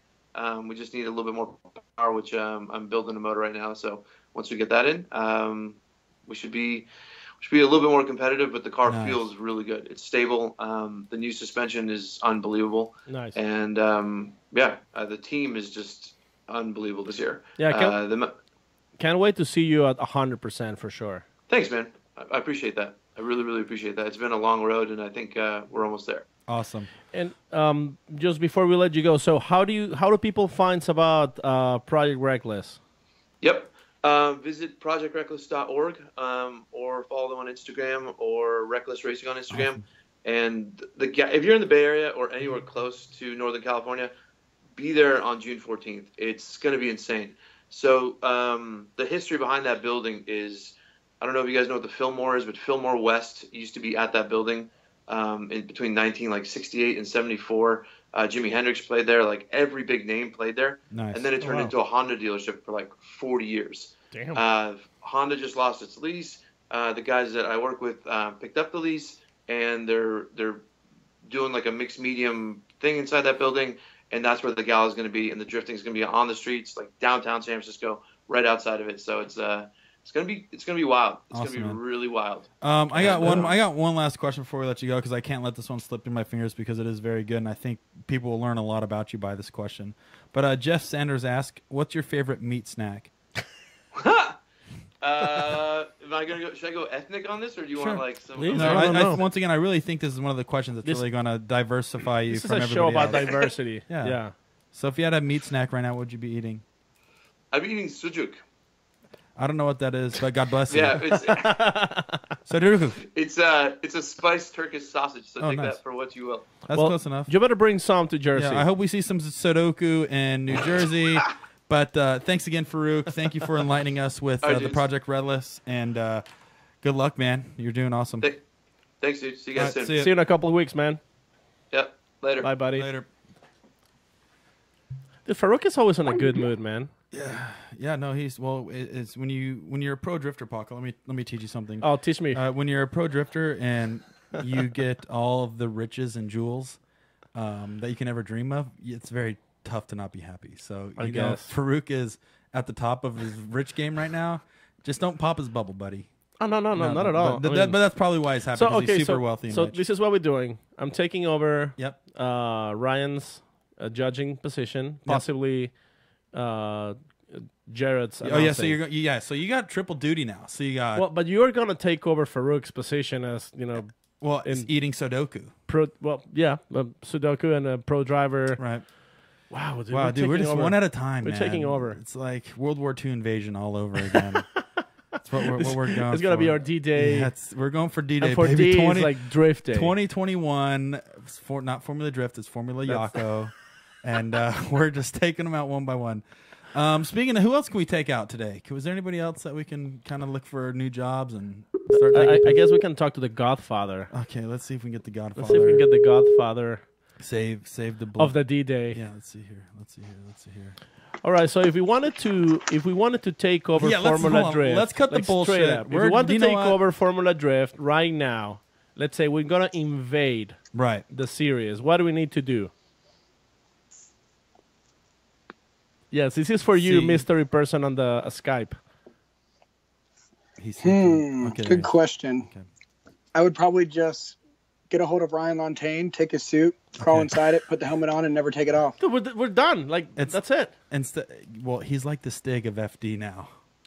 Pretty much. And when I talk to you, I need to see this man that we're talking to here. This is he's probably sitting in a dungeon right now. Yeah. And he needs to activate his camera, by the way. Oh, he needs to activate it. Technology, man. Being a judge. I answered on my phone instead of my laptop. I think this is Faruk. This is Faruk Kugay we're talking to. Yeah, let's see. Take his suit, crawl inside it. Oh, he's listening. He's listening to there himself. Is that better? Let's see. I don't know. We got big balls on the horn. Nope. We still can't see you, sir. So right now we're just gonna assume you're Sam. Hey Sam, how you doing? Here, hold on. Let me try something else real quick for you. Sam not knowing anything, so he's doing a good job so far. Oh, he's gone.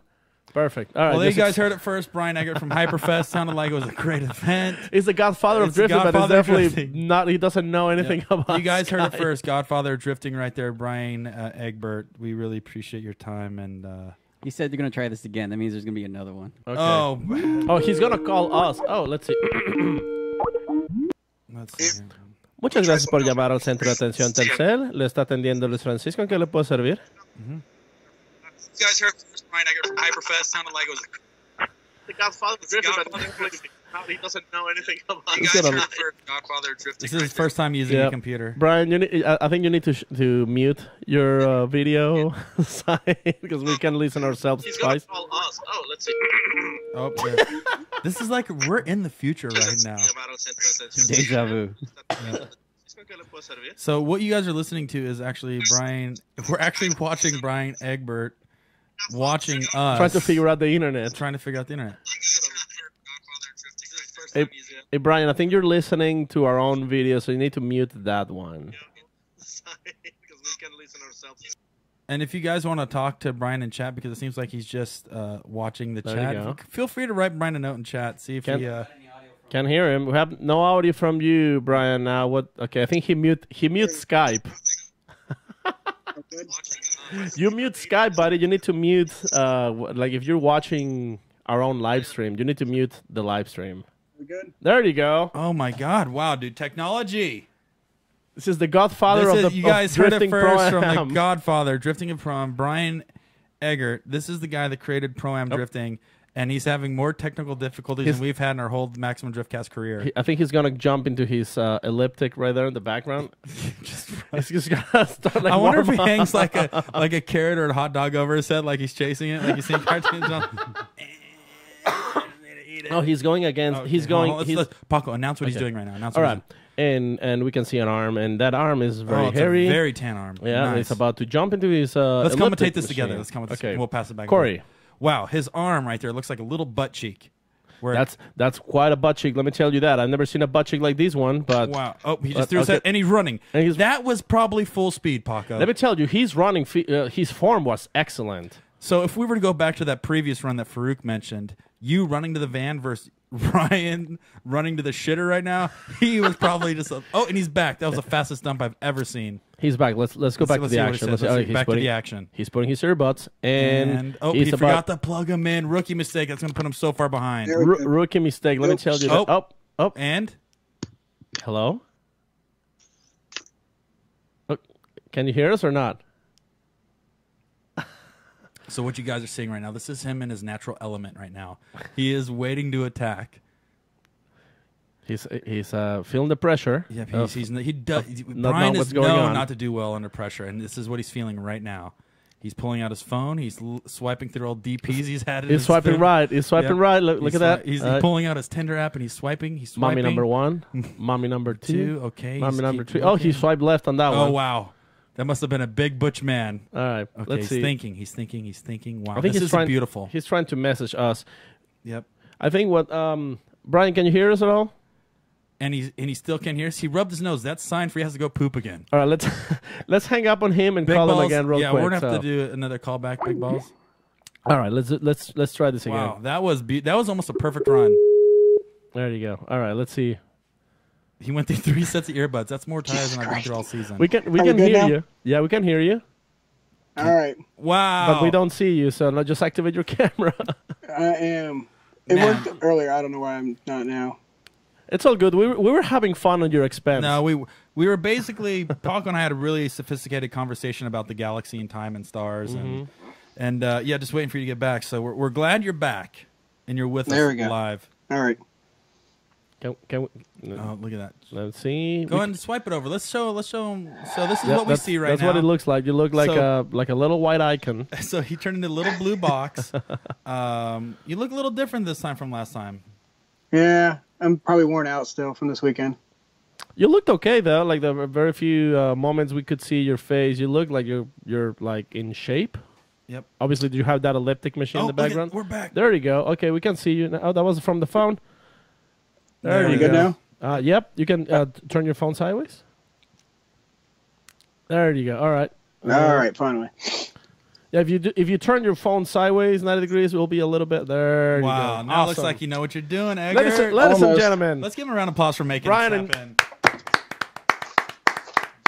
It's been a long weekend. I still Bri- haven't slept. well, we saw you slamming Bud Lights like a champ, so Yep. I mean, we understand. Yeah, you know, you had your hands full. You did, 79 drift battles. You've had 79 Actually, Bud we Lights. did 91 if you count the one more times. Oh, 91. 91. So Holy Faruk doesn't know Yeah. what he's talking about. That's why you're taking Well, his he said spot, Paco. okay. He said 40, top 40, 91. 91 battles. Just write runs. it down.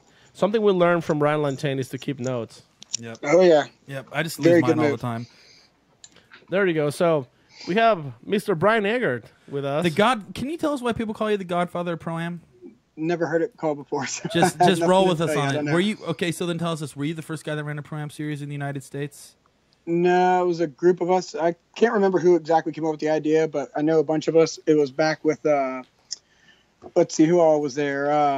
Chris Rode and some of the guys from Southeast Drift Association were there. Naoki from Drift Association was there. Charlie from Just Drift was there.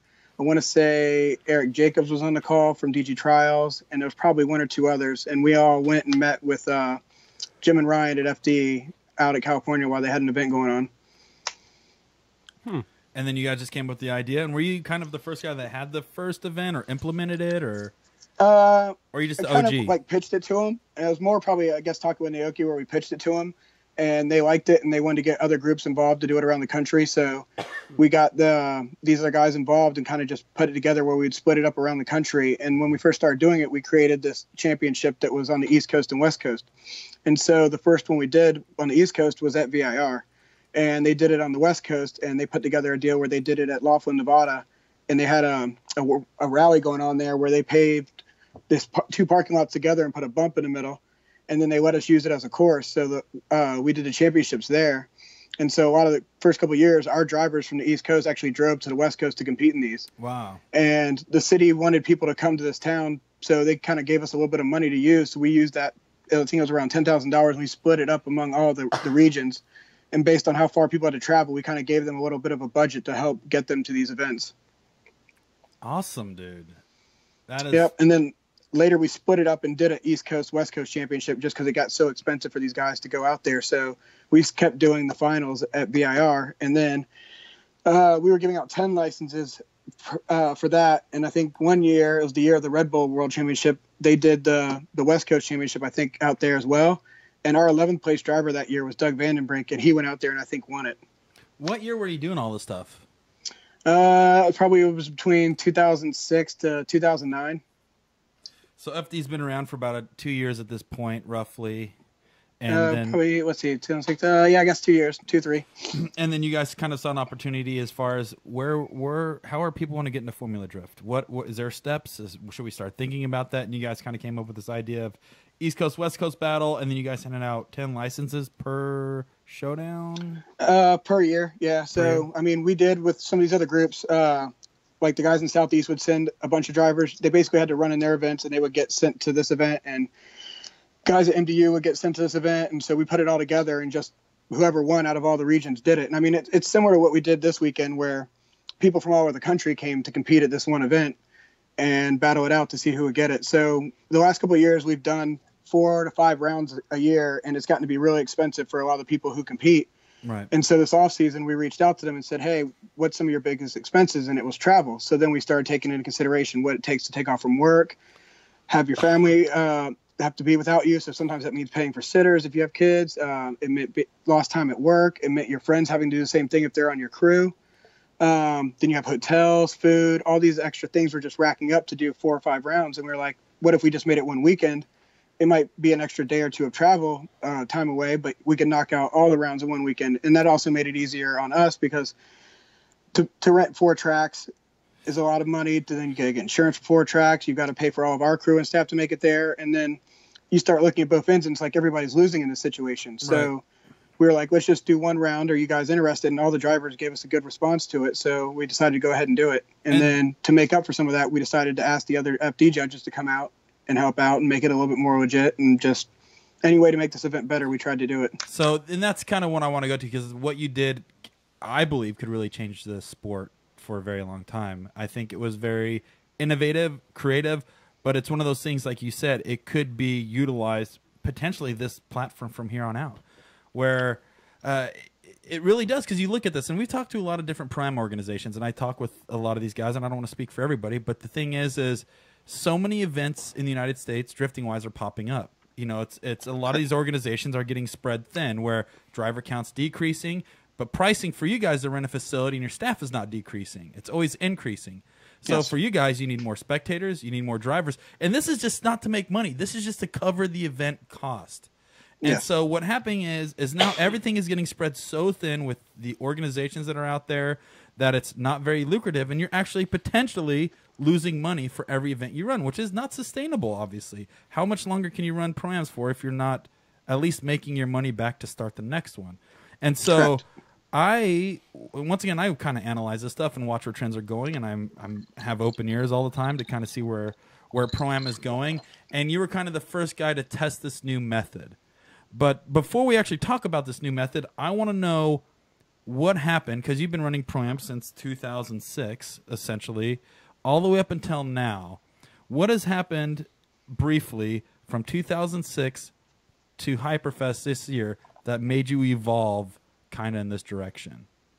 We did our own ProAm events for USDrift for those first, I guess, 4 years or so, and then we even ran a couple events with FD when they went to Ridealongs, so we did some ProAms there in between their weekend when we had open track time, which was nice, because then I would just hire like Tony Angelo or one of the other judges at the time to help out and judge for us, and then we would have a couple of our guys, and it didn't cost us any travel because they're already there, which was nice.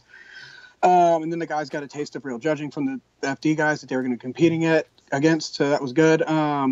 From there, we got teamed up with HIN and did a licensing series at a couple rounds for them. I think one was in Austin.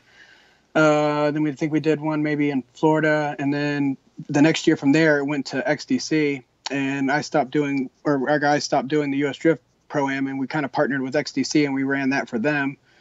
And I guess that was 2 or 3 years I did that. I guess it was 2, and then I left and went, and that's when I joined with FD in 2012, and then my staff continued working the XDC events without me, and then the next year we just decided to distance ourselves from that and just do our US Drift thing again and brought it back, I guess, in 2013, and we've been doing it, I guess, since then.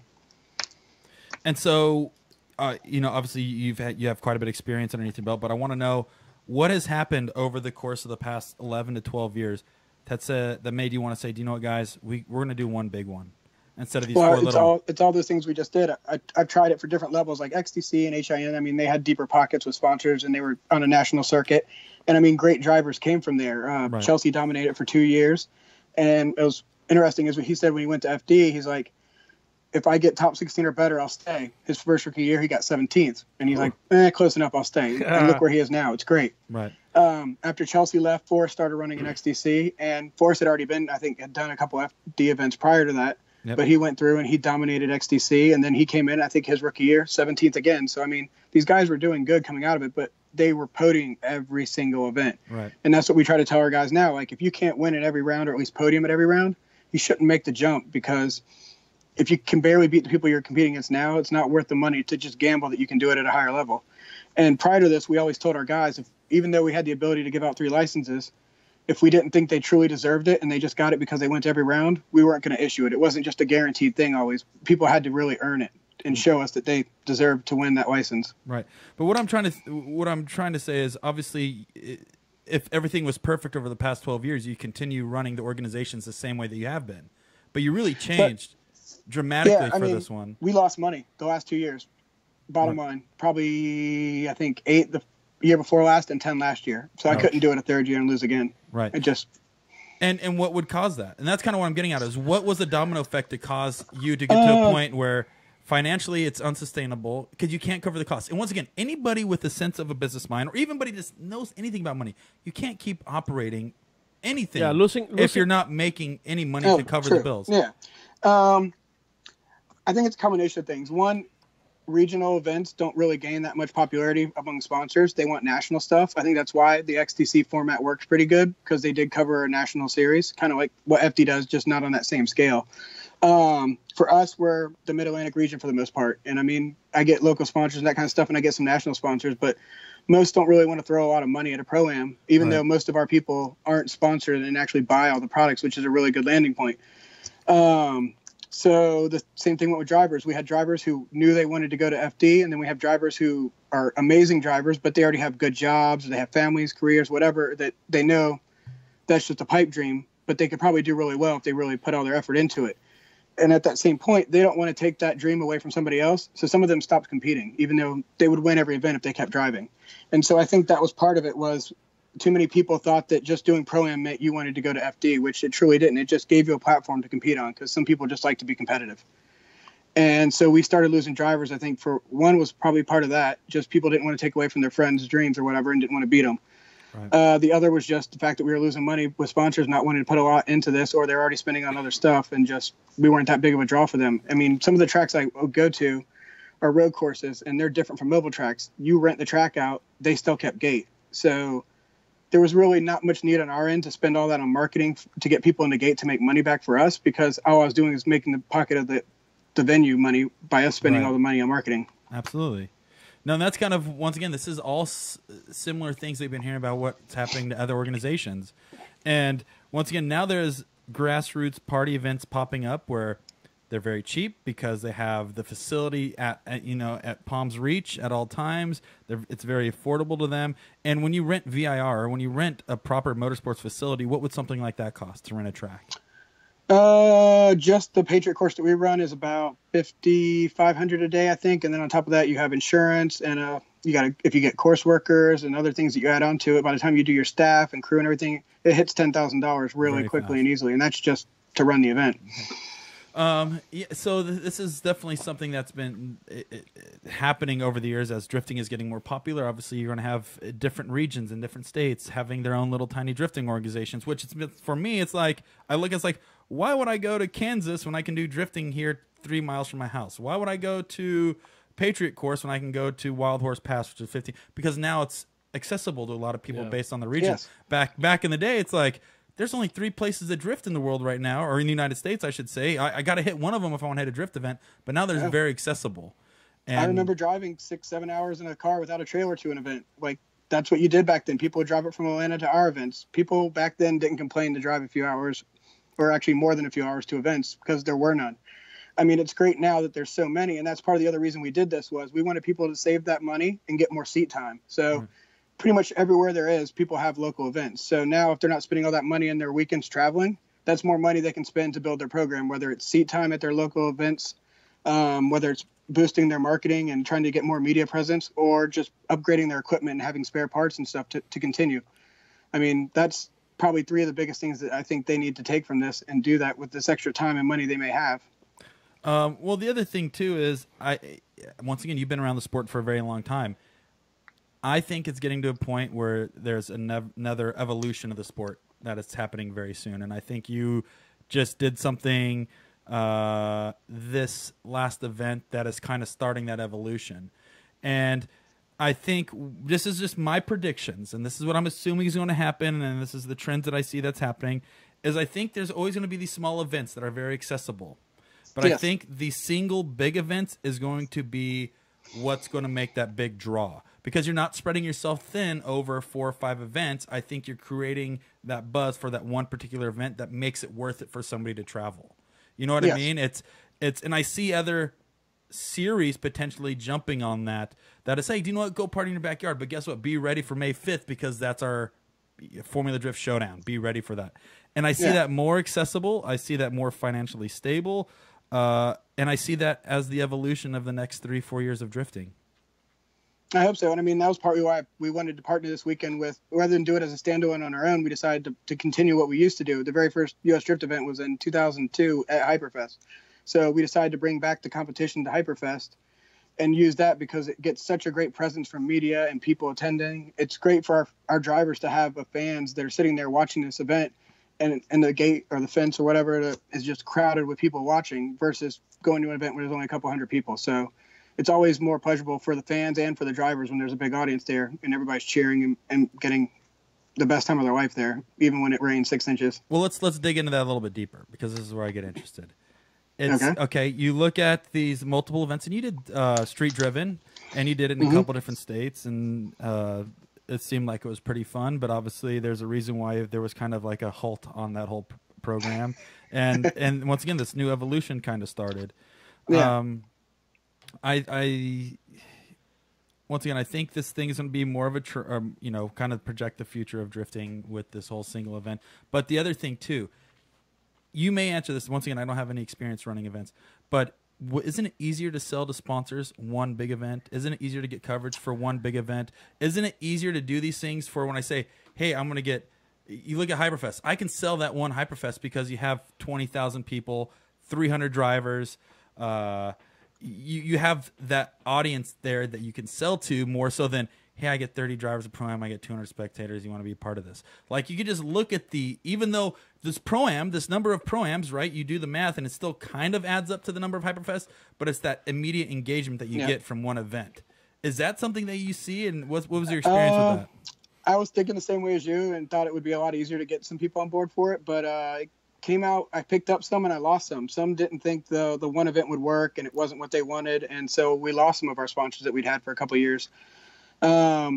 Hopefully they'll come back next year after they've seen this and realize that it was fun and it worked, and all the drivers were excited by it, and they already, before the event was over, they're asking if we were going to do another one next year. So my goal is to do that. I've got a few ideas to make it better, but I hope sponsors will still want to do it. I mean, the ones I had that were there, I think they all had a blast. The ones we lost, I hope they want to come back or they have the ability. I mean, some, I don't think it was just because we went from 5 to 1 event or whatever, but I think they were a little bit worried by just doing one event. And the thing was, we also told them we'll continue to promote them through our practice events and everything. It wasn't like you just get that one event.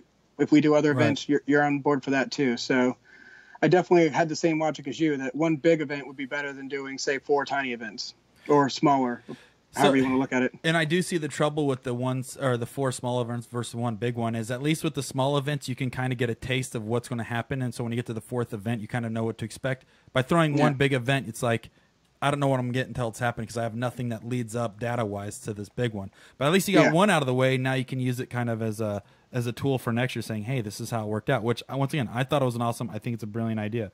Thank you. Yeah, so how about this? How was this event better for the drivers and for the teams than a traditional 4-round Pro-Am? Well, one, they had a lot of obstacles to deal with. Outside the weather, just beyond that, I mean, the first day was 9 hours of practice. Now, most of it, I would say probably 90% of it was wet, and there was a few breaks where it would be dry, and then as soon as the track got dry, it would rain again. So practice was really rough for them because they didn't get a solid amount that they wanted on one condition or the other. And I mean, at one point, it was just, if you look for pictures that Larry posted, I mean, it's just inches of water coming up from rooster tails and stuff of cars going around. I mean, it was miserable. And I mean, that's tough on a team. Think you've got your spotters out there, your crew, they're out there just getting soaked. And people, some of them wrecked when it was bad weather like this, which was horrible. But some of them fixed their cars and were cranking on it. I mean, that's a lot of pressure and testament to these guys that were able to continue and go through the whole weekend. All day Friday was pretty much like that into the night. Saturday started off kind of wet for the first couple sessions, and then after that it dried up and it turned into a good event the next day and a half. But I mean, again, these teams already had these muddy areas. Their cars were just soaked and everything. I mean, guys were racing in their race suits and just soaked. Right. And most of them camp out at this event because it's fun. So they weren't sitting there like putting their clothes in a dryer and washing them for the next day and having them ready to go again. I mean, why these guys probably stayed wet most of the weekend. I mean, my shoes were. I only took one pair. Yeah. So for these guys to do that, I mean, it's tough. And back-to-back rounds, like the way the bracket works, sometimes if you lost it a certain way or won a certain way, you were back up pretty quickly. Other times you had a few hours. So you might have had time to work on your car. If you wrecked it, you might not have. It's funny, like here in the comments, we have Derek Madison, who actually finished 3rd on the shootout. Yes. He's saying, when I lost in the finals and then again in the losers bracket final, I didn't like that double elimination anymore. Lost twice to get to the podium. Dang it. But he still got 3rd place, and he got his awesome. license. Yeah. I mean, you know, And he drove great. Yeah. Congrats to him, man. Congrats to Derek. And Go to ahead. play on that, Sorensen lost earlier, I think, in like the top 8 kind of, and then he went to the losers bracket and worked his way back up to the finals. Dustin Miles was undefeated at that point, and then so the first time they met, they battled each other, and Sorensen beat him. So now they both had 1 loss each, so they had to battle again. So you had to find out, 'cause you had to have 2 losses to lose. So everyone got treated to 2 good battles at the finals. So based on this format, the which is a double neat way to elimination do is still goes on the final race. Goes on the whole way. The only way you get knocked out of this event is to lose twice. Crazy. Everyone has to do it except for the winner. And Dustin, he's already a licensed driver, right? Correct. Well, we had him and Human Rahimi. They were the only 2, I think, Pro 2 drivers who signed up for it. That's what I'm saying. Like, I mean, it seemed like the bracket of drivers you guys have, it was like I don't know what it was. Like, maybe it was like the cash prize, maybe it was like the opportunity of getting your license, but it seemed like there was a lot of hard hitters going to this event and driving from everywhere. Yeah, no, it was good. I mean, the top 3 were all people who technically weren't really in our area. I mean, Dustin's done a couple rounds with us, but the other 2 hadn't done really anything. And then you had our 4th place driver who's won some events in the past. So, I mean, the podium was really guys who hadn't driven that track. I mean, Miles, I think, had only driven it one other time prior to this, and the other two, obviously, Sorensen probably hadn't never driven it, and then you had Madison, which I'm not sure, but I would venture to guess he probably hasn't driven there either. Mm-hmm. See, he's commenting right here that Derek Madison actually beat Sorensen in top 8, but then he got beat on their next one, and Sorensen moved on. So it's interesting. It's interesting how this system works. I mean, it's kind of like nothing is for granted. No, so it's not. You can get some good battles multiple times. I mean, what if these guys had met in the beginning of the first battle of the day? They could have met again in the finals. You get to watch the best people keep driving. Yeah, you're not getting a license just handled. Because I think that's what a lot of people thinks, that you guys were literally just like, hey, you get to the podium, you get just license for everybody, like Oprah, and it's not. It was a hard, heavy battle.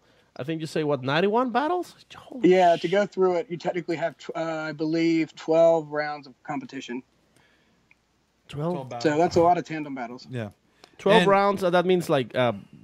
That's like two 24, full. That's like two full pro-ams with a 16 top 16 bracket down. Yeah. Because wouldn't you say if you went through a top 16 bracket to a podium, you're doing what, 4 or 5 battles roughly? Yeah, one more times. Right. So you basically got 2 full pro-am battles in this particular event. And did you have? And that's not counting if you have one more times. Right. And did you have any practice or anything prior to that as well? Like an open practice? This event? Yeah. Yeah, they had all day Friday was practice. It was 8 to 5.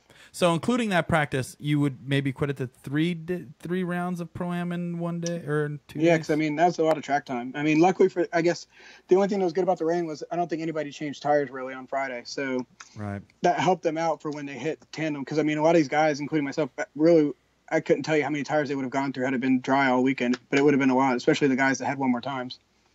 Right. Yeah, that's... that kind of worked out in their favors for sure. But it's just interesting the evolution and how it's changing and seeing this actually go over pretty well. And from an organizer standpoint and from running the operation, how did you enjoy running this style of format of competition rather than the traditional 16 and qualifying? I had a lot of fun with it. My staff did amazing working with it. We'd never done it before. We didn't really do a dry run. I had done it all through a spreadsheet I designed, so I knew that it would work and everything would come out right. But really, to be on grid and get these people lined up, it's a lot of work when the bracket jumps around from a winners to a losers bracket. So even the drivers, I mean, they all did a great job. I think we only had one person who didn't show up on time. They were about 5 or 10 minutes late, so they lost. But that he had a rough time anyway. He missed all day practice. He had I think tires or axles blow out about an hour from the track, so he missed all day Friday. And being in the rain and having to deal with that was probably a mess. And then he also, his first time on track was his first battle. So then he lost that one, went in the losers bracket, and then missed it by a few minutes. So it was just a rough weekend for him. And I mean, there was all sorts of people who just had a lot of issues, car braking, just stuff they had. They'd fix it, and then next thing you know, another issue would pop up, and it was a lot of stuff teams went through to get through this. And the ones who made it through, it was a lot of work, and nobody had an easy ride, really. Now, with this format being completed, would you ever see yourself going back to the old one with your organization? I mean, the other one's traditional. That's what everyone does. If we could do it, but I like this one a lot. I thought it was fun. I mean, look at what drifting is. What does everyone watch? Tandem. Right. Yeah. Qualifying is just a single car. I mean, there's a lot of drivers who are great at qualifying, but they're not so great at tandem. And then there's also the inverse, people who are great at tandem, but not so much at qualifying. So, I mean, what's the ultimate goal to tandem? So this just bypasses the other stuff and it puts everyone in. As long as, I mean, you could do it with just 32. We did 40 just in case a couple people couldn't make it, which ended up having, we had 38. But, I mean, 32 would work perfect. I think 16 would be the ideal size because then it wouldn't take so long and that would be a lot of fun. You could do it probably in the amount of time it would take to do a real 32 competition. And the only reason I asked that, too, is because obviously running this Pro-Am series and running it the way you just did this round, do you feel that's efficient enough to develop a driver to go into Pro 2 right away? Yeah, I mean... and that's the only reason why. The only reason I asked is because, one, do you see FD ever evolving into this type of format where they have the no qualifying? And we've talked about how qualifying, and we hear a lot of people saying they don't like qualifying, and they do. But the idea is I'm trying to understand, which, once again, you look at the seat time, they have, once again, seat time leading up about 3 Pro-Am events over the course of 2 days. Like, the drive time is there. It's just then having them flop back to a traditional style judging format. But do you ever see FD of maybe evolving to that, or how? I mean, stepping away from still the this, same what do you judging. think? We used FD's judging Right. rule book and everything for it. The only thing we didn't have was the qualifying part, which the difficult with that is telling them what to run for a lead line because you don't have anything to base that example on is where we come into an issue. So it'd have been nice had we had drier weather on Friday so we could have taken these runs and explained it to them and said this is exactly what we wanted you to do, because that's what we had planned. Was about halfway through the day we'd do just what we do at FD. We'd spend an hour or so with the spotters and say, here's what your driver needs to do to improve. But I mean, the weather kept changing. It'd be light rain, it'd be heavy rain, it'd be dry. So there was really no way to like give them the ideal perfect thing we wanted, which is what I would have liked to have done. I think other than that, though, everything else works pretty much the same way it does at a regular FD event for the judging, because it's all the tandem judging. Like imagine if Formula Drift threw like a bonus round, even like maybe after Irwindale. And it will be just like kind of like a free for all. Everybody who's on top on Pro 2 and Pro run against everybody on this format. Would this be the Jaeger system? I think the Jaeger system is more like what they use for soccer tournaments, where you have like a couple of different groups, and those groups compete against each other and get picked to move in, I believe. But I could be wrong. Yep. So the system you're using is not the Jaeger system. It might have some similarities, but some differences as well. It's just straight up double elimination. You have the set number of drivers. Everyone who shows up knows they're in the competition, and they get to run tandem. Let's go to call it the Eggert. The Eggert system. The Eggert system. The Eggert system. Yeah. So imagine if Formula Drift, just for shits and giggles, throws an extra round with just to see what happens. I think that would be kind of fun after window. I think it'd be fun, but it's just, can it be realistic? Because to operate those cars is another $7,000 That's a day. what the whole point is. Yeah. Let's see how realistic it is. Let's see how many people will be interested in doing it. It could be more like an exhibition round, or I don't know. I mean, we'll see. They would have to see. The only way that I would see that working, Paco, is if it does something like the Monster Energy Super Cup and Supercross, where there's $1 million purse. You know what I mean? Something like that. And remember, but I could see if there's a Formula Drift driver shootout or Formula Drift driver shootout where, do you know what? There's a huge $30,000 purse for this one particular round that's sponsored. There you go, Faruk already with the ideas. Do it at SEMA. The SEMA Formula Drift Championship. Yeah, I just don't think SEMA has the facility for it. I think it should be at Irwindale. No, it doesn't. It could be but it could be at Irwindale, but it could be made by SEMA or something like that. I don't know. Yeah. I'm just saying. I mean, here's the thing. Hypothetically, looking at what Monster's doing is probably the only platform to make. Because once again, the only reason these people or these teams in Supercross can do that is because they look at the prize at the end of the tunnel. If I perform in this and I compete in this, it's worth it for me to spend $20,000 to be here because I can win $150,000. That's where that comes in. So they would need an incentive. It wouldn't just be, because it's cool. Nobody would participate in it. If it's cool, there has to be. Oh, of course, that's the whole thing. That incentive behind that. It'll be okay. So since I'm going to replace Ryan on the judging. You're probably going to be the new Ryan Sage at some point. Yep. I mean, you got to shave your head, by the way. Yeah. Oh God. Easy. Sorry. That's not cake. that much to That's shave. Cake. I'll dump that thing right off. And we can. I mean, dude, we can keep Brian. Okay. Somehow, like we can just like keep him, flick him a couple Washingtons under the table. Yep. Mm-hmm. Yep. We'll talk about. He's all about money. He's gonna run the whole show. Okay. And we're just gonna tell him that, dude, this is your shit. But at the end of it, it's us. Ours. Yeah. Exactly. Gotcha. That's how we're gonna beat them out. And all right. Cool. We're gonna do it.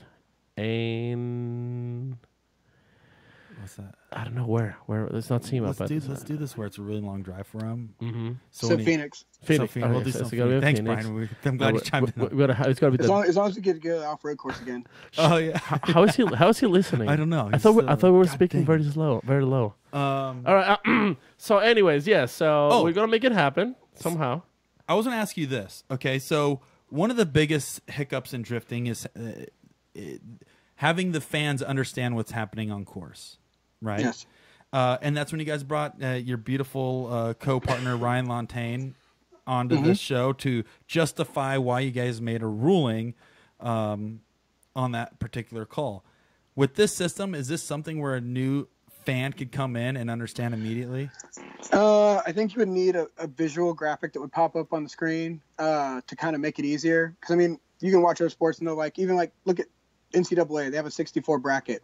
It's hard when you kind of think about it, but then when you look at it on the screen, they zoom in and do all the different sections and they break it up into different regions. I mean, you could do the same thing with the bracket. I mean, based on how this looks, this is the winner's bracket, and then you have a loser's bracket. So just two. So you just split the images up like that, and you can explain it to the people. I think it's going to take it's not going to be something that probably people get right away, but if you do it right, I think you can explain it and make it easier for them to understand. Because that's the only thing that I think would have a hard time with this catching on. For spectator-wise, any new spectators coming in, they want to see Billy Joe Armstrong finish of the race first. So it's just super clear cut.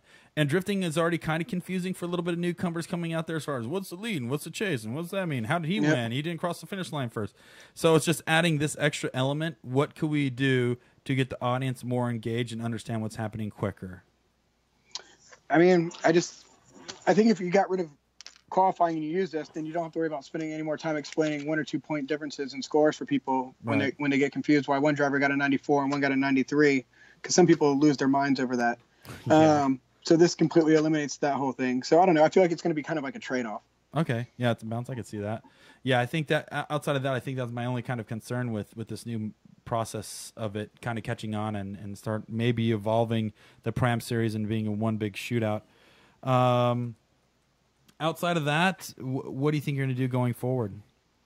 We'll do some more practice events or open track days this year, and then going to start working on next year, see some options into doing a live stream for this. Actually had a bunch of people ask for it in advance, and we wanted to. It was just we spent a lot of money on other things like scaffolding to have for the spotters to be up there, and we were going to have a big tent on top, but then they were worried about with the wind gust and everything with the storm, so we couldn't do that. And so next year I'm going to work on some other things to make it even bigger and better, I guess. I got an idea for you, dude. I just thought of. Uh-oh. You know what's going to make it so much bigger and better and help the fans really understand what's happening? I hope you're going to say pyro. No, there'll be fire there, but this is better than fire. This is lasers. This is innovative shit that's going to put Eggert on the next level. Okay, imagine this. You have 3 judges. Who was your judges this round anyways? It was Ryan Lanteigne, I've heard of her. And Andy couldn't make it, so we had FD Japan judge Robbie Nishida. Oh, okay. I've heard of Rob. I respect Robbie. I don't just respect 2 judges. Well, I respect Robbie, but I don't respect Ryan Lanteigne that much anymore. After what he said earlier. Is it because he looks better than you in a suit? Probably. His suit's an extra small. It's a kid size, and I just know I can't even get my leg in it. He stole it. Matt Fields does wear the kid size suit as well. Asian medium. Yep.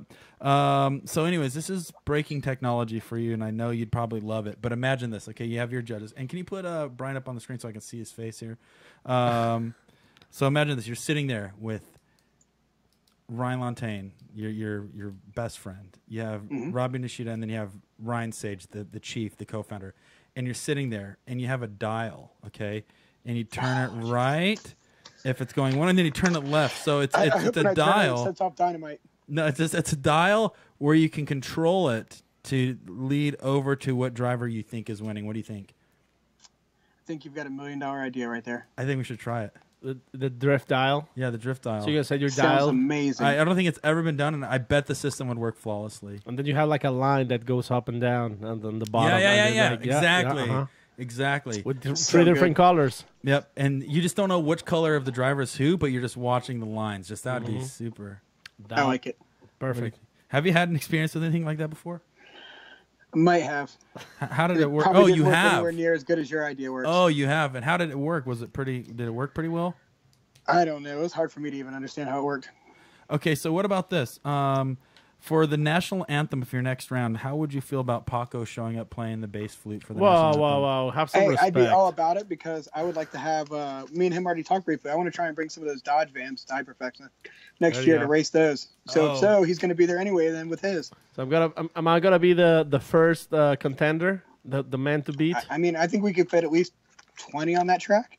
It should be fun. That'd be cool. 20 Dodge. Easily. We're about to send sponsorship proposals to Paco to have performance. Dodge Band is about to become, the ultimate fun happer. Yeah, let's see the first one here. The real fun happer. If it only was a Ford. Yep, dang it, it's the real fun happer. I have to talk to Dean Koenig. He's a Dodge man. Last time I went to Hyperfest, you guys had a rollover competition. Did you guys do that again? Not at this track. God dang it. Last time I was at Hyperfest, you had a lot of drunk people running around sleeping on their cars. This one's a little bit classier. God. Yeah, we saw you. Okay, so this was a battle that we never thought we were going to see. This was Brian Eggert versus Human Rahimi. Oh, that's after hours. That's Hyperfest after hours. Well, I mean, everybody saw the battle. The Human beat him fair and square. And it looks like you guys had a good time. I think total domination. I think Hyperfest is one of those events where yes, it's an opportunity to gain your license, but at the end of the day, it's what the spirit of drifting is. Yeah, it's all the fun. I mean, that's why we gave away a belt this year. Like, we try to do fun prizes. The belt was a lot of fun, so we're going to keep the original, and he's getting one mailed to him tomorrow that he'll get to keep for himself. And then that's the other thing. The winner gets to come back next year for free to defend their belt. Nice. Base flutes for the third place. Well, does that Yes. is that belt good for a 36 waist? Because if not, I'm not coming out there to compete. Oh, yeah, it's huge. Okay, good. It weighs about 7 pounds, too. Perfect. I mean, Brandon, he's probably like 110. Swimming in it. Soaking. Yeah, he's probably wearing it like like a chest plate or something like that. I would just come back in a Speedo with arm tassels like the Ultimate Warrior. Would you have thrown somebody through a table, too? See, probably you or Ryan Lanteigne. I don't know who yet. I'd get up on the podium and just do it right off the top. I think the second place podium should be a chair, like a folding chair. To me, that's what it is. Is the driver introductions. This is your time to be Ultimate Warrior or Macho Man. This is your showmanship. You should also be judged on showmanship. Actually, that should be. I mean, I always do it every time I joke about it, but I really want to be like the judge for best cosplay. Oh, you want cosplay in there? Yeah. Brian, you had a question? What's up, big balls? Oh yeah, I was just curious when you were talking about trying to get the fans, to be when they're at the event and they're wanting to know up to speed on who's where, when they're going to do it. It was like maybe having an app that they can use, and then that app gets updated live with the brackets. That would be cool. That was just something I thought about. How much are you charging them for that idea, Brian? Yeah, are you able to make that? Can you fly Brian to Virginia next time? He'll get it done. Yeah. If you can do live stream too, I'm sold. We're doing it right now, dude. I got plenty of practice. Interwebs. You're on the internet. I might have to talk about that after the show then. Yeah, we really obviously Sam was out there with you spending some time. We wish we were out there with them, but Paco was obviously with Nick Dizon at Southwest Drift. I was. There's always next year. I'm looking forward to it. Like I said, I went out there one time and it was awesome. Definitely one of my events that most favorite events I've ever been to was. You can enter the Power Wheel race next year. Oh, dude, I would crush it because I'm like a. It is gravity fed. It is gravity fed, so I'd shoot out like a little baby coming out of a womb. You have a lot of gravity on your forcing in your body. What is those things? They're little cars you put on the rails and they Pinewood derbies. It's the same thing. I'd put weight all in the front and auger myself straight down the hill, dude. I'd actually go down belly first. I'd make a torpedo. I'd look like Lance Armstrong in the Tour de France with one of those pointy helmets. Okay, before you guys finish blowing up Brian, I have Brian Eggert. I mean, so I have a question. Like with the whole. Okay, Paco, what do you got? For Brian? Can I go back to the whole absolutely. one round you get your license? So, it seems like maybe some like other proams might start adopting this format. But my question is, how do drivers achieve the driving experience, the pretty much the ProAm experience of putting your team together, traveling all over the place, like the points and all that stuff, just with doing this kind of one round ProAm? Because that's what like a lot of the people has been commenting after this whole thing, like, whoa, like somebody just shows up, gets his license, but where do they really get the experience? So what's the difference between a series that runs all the rounds at the same venue then? That they are getting that experience during that. Of commitment to more. Like they're not learning anything about... What if I lived in a city that held all 4 rounds in the same city? I'm not learning any travel if I'm staying at home. I'm not learning how to plan any of that. And I agree. I agree with that part, and that's one of the reasons why I think series that travel give you a better experience than series that are all in the same city.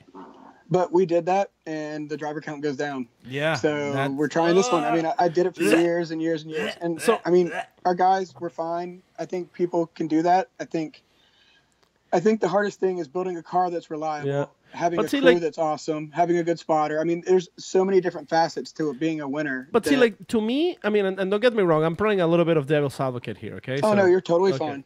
So, to me, that's kind of like when your school, let's say you have a school and your students are failing, or they just don't get very good grades. So instead of making them study more, you're just lowering the bar. Making the test easier. Wasting money to travel, I don't think is lowering the bar. We just gave them a harder competition. They now win against people all over the country. They had to do it all in a matter of 3 days. There was a lot of stress, trust me, on most of these people the entire weekend. I mean, as soon as they were done one battle, some of them were going right back up for another. It was, I mean, I'd love to let them all speak on their own behalf, and if you had the time to talk to them and see, but most of them came up to me after and thought it was the best thing ever. So, I mean, as far as I know, none of them complained about it. What about the kids, Brian? Think what about the kids? Think about the children. I mean, moving around to different venues, the only good thing about that is you experience different tracks, whether like we used to do 2 ovals and 2 road courses most of the time. See, that gives you a variety. That way, if one person's not good at one thing, they might be good at another track. But again, people stop showing up, whatever. Like if we eventually run out of drivers, then what good does that do anyway? Well, the other problem is too is when a driver gets halfway through the season, the first 2 rounds they have a mechanical failure. They're like, oh, there's only 2 rounds left. I'm not going to do, so I'm going to just kind of stay back. Well, it's not worth it. No. But that's just another. Do that to 3-4 drivers of a 20-car field. You know what I mean? Yeah. But that's what I'm Kendrick saying. Meyer, the year before in our series, had an engine fire right before the first round qualifying, and yet he still stuck with it the entire season. And the next year he came back and he won. So I mean, there are some that'll still keep plugging along. But that was the thing some of them gave me too. Was at the beginning when we first came up with this idea was, well, what if my car breaks and then I can't fix it? Then I'm out the whole weekend and I got to wait a whole year. And I'm like, well, you could also go to another series that does multiple events throughout the year. Or what if your car, like you just said a minute ago, like if your car breaks round 1, you're already at such a deficit in points, you might not overcome that. Right. Brian, do you know who I'm talking to Big Balls. Do you know who Eggert reminds me of? He really reminds me of Michelle Pfeiffer in Dangerous Minds. He has these degenerate drifters, and he's really trying to give them an opportunity to succeed. Is he drinking coconut cucumber water? No, those are limes. Those are limes. Oh, That's okay. good. Staying hydrated is key. No, but do you know what? It's gin and tonic. It's getting loose with it. No, but he really does, because he's trying to repair these degenerate drifters that giving them an outlet. Why can't and reach learn these correctly. drivers? And so I don't know if Coolio's Gangster's Paradise was your anthem for the weekend or not, but No, it was mostly yacht rock. okay, perfect. That's even better. Okay, so let me just go back real quick to where we were. Okay, so by not making people travel that far, and you're talking about just your local drivers, but the people who are around that city, they have to travel to your city. So they're still traveling. So, yeah, I mean, there's nobody probably that competed that lives relatively close to that track. I mean, I'd say a couple hours. Okay. But well, I mean, think about some it. of these people traveled far. So here in Phoenix, people goes to Vegas, they go to Colorado, California. They even to New Mexico, and just for fun. But yeah. But I get it. Okay, so I get it. The whole traveling thing, maybe you can save yourself that money, put it together for your program. Maybe that way you get a better program if you get your license. Well, here's another argument to that. Right. Okay, I think let's look at this. Okay, Brian's venue, Brian's Hyperfest drifting event is the main event. Yeah. Right. So let's say I look at this as 2 boxers stepping into arena. Right. You can do your own training. You got to prepare yourself for the big main event. Get a montage. So the Hyperfest is the main event or the fight to earn your belt. So if you know that's coming up in May 1st, you have from that day on to start training for that particular fight. Yeah. So I think you see this form of training or fighting in a lot of the sports where it's like, hey, do you know what? I got this big fight I'm training for. I got to train. I got 3 months of training. I'm going to do as much training. I'm going to find as many open events. And then you should come to the event prepared. And that's kind of how I look at it. As it's the main event, the main fight card. You're building up. You're doing your own personal training to get to that point. So that's why I'd say it's a new swing or a new trend of drifting, because now you're leaving the training up to the driver to create his own path. Right? You're going to do your own methods of training. You're going to drive with your own drivers to prepare yourself for that. But see, like that, I like that because that's kind of like, I mean, I still like... It's like cockfighting, Paco. Yeah. You train your chickens I know, all the way up to the main event. I know everything about cockfighting, obviously. Yep. So, but see, like that's my thing. So I like that better than the one round thing. Which don't get me wrong, I But like. it's still the same thing. Yeah, but I like the one round thing as a like like a once in a year. Hey, everybody! Now here's their chance for all those who missed their opportunity on their ProAm. So what I'm saying is like. I don't want to see ProAm go away. Well, I'll tell you, but it'll be okay because I think this is just me. Okay. And let me see Brian again because I need to vibe off him real Okay, quick. let me see his face. The thing is this: I think these big events only having the big shootout events is the only way to have ProAm coexist with grassroots.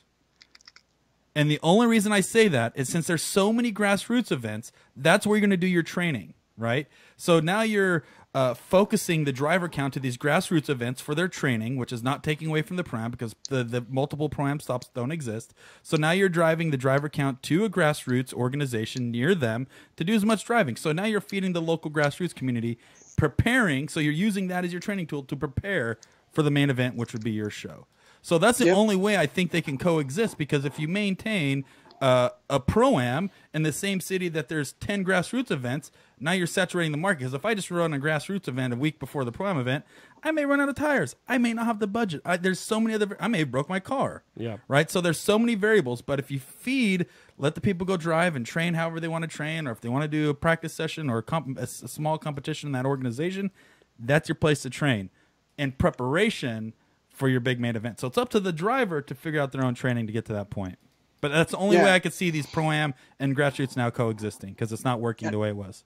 And I mean, I think it's great for them. And that was one of the things was, instead of them wasting money traveling to these big rounds, is that they can stay local and they can do their grassroots events as much as possible. I mean, a lot of our drivers come from Club Loose. And I mean, as soon as this event was over, they were already on the rides home looking for parts to get their cars back ready for East Coast Bash. I mean, and those guys that come from there are amazing. They're great. They do a really good job. Petty and Tim do awesome. And so Wagner with getting these guys to run really good tandem and know how to predict and read what other drivers are doing. It's really good. So I think groups like that can help develop drivers, whether they want to compete or just have fun, are valuable to this. So I think there's once again, I think there's going to be an evolution of the sport soon. And that's just my prediction. That's my projection on what I can see happening. And sustaining an organization like yours or like a grassroots is, now you guys have the ability to work together because you're using them to develop the drivers and you're using yourself to launch them to where they want to go. What's your idea? I mean, Did it sound like I'm talking to my butt, or does that kind of make sense? You're definitely talking up your butt. No, it's fine. I mean, just because someone earns a license too doesn't mean they always use it. I mean, some people just want to win. I mean, there was $10,000 up for grabs, so 5,000 got first. So some of these people that were coming to the event, I mean, their goal probably wasn't to get a license. They wanted to win money. So I mean, the license is just one of the icing of the cake for doing this event and winning. I mean, I had people last 2 years ago we did the win your weight in beer thing. We did it again this year, provided the person was 21 and up. And I mean, 2 years ago, Pat Gooden wanted to drive all the way up and compete just so he could win the beer. I mean, he just spent more in gas than he would have winning the beer, but it was just the point of he wanted to win his weight in beer. So we just try to get fun prizes and have stuff that people can keep and remember and have a blast with. Awesome. So the business model of this works financially.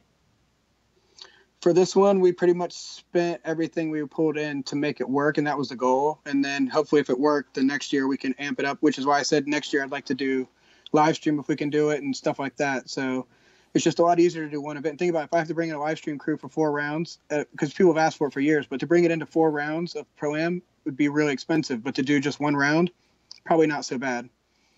Yeah, makes sense. Yeah, I mean, because at the end of the day, like, obviously what we want is the sport to keep growing. And the idea, I mean, we live in a capitalist world pretty much, or at least country. So if something brings money, it becomes bigger and more people do it. So obviously because things become more available. Yeah. And I mean, and this is like kind of like what we were talking about earlier before starting the show. Corey and I were talking about like about the morals, even like of doing this kind of event where people can get their license so easily, and just kind of trying to have a conversation on the possibilities of difference and this and that. So I think, I mean, at the end of the day, obviously, people has to make money. People need to be able to sustain themselves by doing these kind of events. I mean, look at Grid Life. Like a few years ago, it was a lot smaller. and maybe they weren't making money, and now they're growing. You know, at some point But they were like, it's not okay. So I know when you say making money, that's kind of it sounds a little harsh. But It at the end of the day, sounds it's harsh. more of ability to roll the fundings into more development. and that's what I'm saying. Like, That's what it is. Yeah. It's not necessarily. Oh, it's like I'm making the big bucks. It's going Yeah. right in my But pocket. that's- but that's what the I'm saying. ability opens up to do Yeah. live stream, and the ability opens up to be more financially comfortable. It's like I need another hand on staff. Well, I can afford that. and without that's where worrying I'm about going, because I don't want people to think that all people now they're only thinking about making money. It's not that. I mean, it's just that you can only do so much without making money. Well, do you know what? It's like for this situation, I hope Brian makes money because I know how many years he's lost money Well, getting he's- to this point he's yeah, at now. he's already making tons of money, but all the sponsor corporate money that he gets from From Formula energy Drift. drinks, I right. mean, but No you, one's. that's the thing is there's probably years starting this thing up. It's just like any business. Like Yeah. fuck, I'm gonna spend all my fucking life Yeah. savings, and here we go. So- now we're in my college Yeah. funds, and then okay, we're sustaining, we're making a little bit of money, and now it's like so it's But that's how most business start. Most Right, business, 100%. they don't make money the first year, maybe the second year. Like if you're operating right, and that's what a lot of people we're needs going to on a lot of people needs to understand that at the end of the day, it still has to be a business. It still has to be profitable. Otherwise, drifting's gonna die. Look what happens to these series who are not making money. Or what happened to GRC? well, just not being financially stable. You know what I mean? That's all it is. Just being Yeah. financially stable. Because it's like for me, it's like would I love to throw an event? Absolutely. But if I know I'm like, man, I'm not going to make ends meet next month because I just spent my last $2,000 on fire and safety, it's probably not a good idea for me to do this. It doesn't necessarily like make all the money in the world so you become the richest person and you don't really care about the sport. But at the end of the day, it needs to make sense. It needs to be financially. You need to be able to feed your family. Especially if you, let's say you quit your job to do this full time. Like there needs to be an income. There needs to be a way of sustaining yourself. And if you're putting 100% of your time into something, I mean, well, here's the thing: is look at as we Formula- talked about before, most pro-am organizers have a full-time job, and they're doing this because they love doing it, and they know that they've had sometimes reach in their own pockets to do that. But there's some of these guys have full-time jobs to run these organizations, and it's not just once again, it's not about money; it's about it being more sustainable. And if it does make an income, that's great because now there's room for evolving. And going back to your theory of this one round of drifting with the licensing, once again, I think we're at that point where it's that shock and awe and the evolution. We've seen that probably 30 times in drifting, from the horsepower wars to the drivers coming over to the cars to tech rules. It's always evolving, and there's that one point in drifting where it's like cars are getting bigger and faster. Now we got bigger and faster tracks. Now we have new rules being implemented where we can't have a tube chassis car. It has to be a unibody. Now you can't run bigger than Different 255. kind of series, yeah. And that's the things. And now, once again, this is just another one of those things that we're going to have to learn to adapt with because that's where the sport is leading us. I think it's a great thing, and I think it's going to be a trend here very soon. But looks like Brian's happy. Look at him. He's like, smiling. hey, the gin Hope so. tonic's just kicking in. Hey. If not, back to the drawing Well, board one more time. he's happy because his pockets are just overflowing with Abe Lincolns and Washingtons. All the fives and singles are just dumping because he just got done working at the strip club. So it's that's like why a he's strip super club, happy. and Yep. people's just like making Yep. it rain on Brian. Yep. I clean out the seats when everyone leaves and get all the change that falls out. Yeah, just flip it up, take a look. Let's see here. Do you know what we're gonna do, Brian? Since you've been such a good sport, and we spend a lot of time with you now on the road. Yes. And it's a blessing, except when you try to Dutch oven us and the judges stand. That's actually Andy that does that. And- He's pretty sly with it. And we really dislike it when you don't bring Red Bulls up for everybody and you rub it in our face. What else? I think I offered you one last time. You offered me a sip, and I denied it. Yeah. I I don't have any blisters. We're Yeah, okay. that's fine. I looked for that first. Jared had no problem dipping in that. Of course not. Let's you know what? Let's hit him with some hard hitters. Should we throw Paco. some questions? We got a few questions I here. have one right here. Okay, You want me to start first? go ahead and shoot it off. Dude. This is a question from username Pat Godin. Pat Gordon. Pat Gordon. Pat Gordon called here. It says, I saw there was a burnout contest at Hyperfest. Did they ever announce a winner? That's a good question. I don't know. I was just kind of overseeing things, but I wasn't the one who was picking. I think that would be a question for Jared, because I think him and Faruk were the ones on the mic, so they probably got to pick who won. Well, that's a boss skill.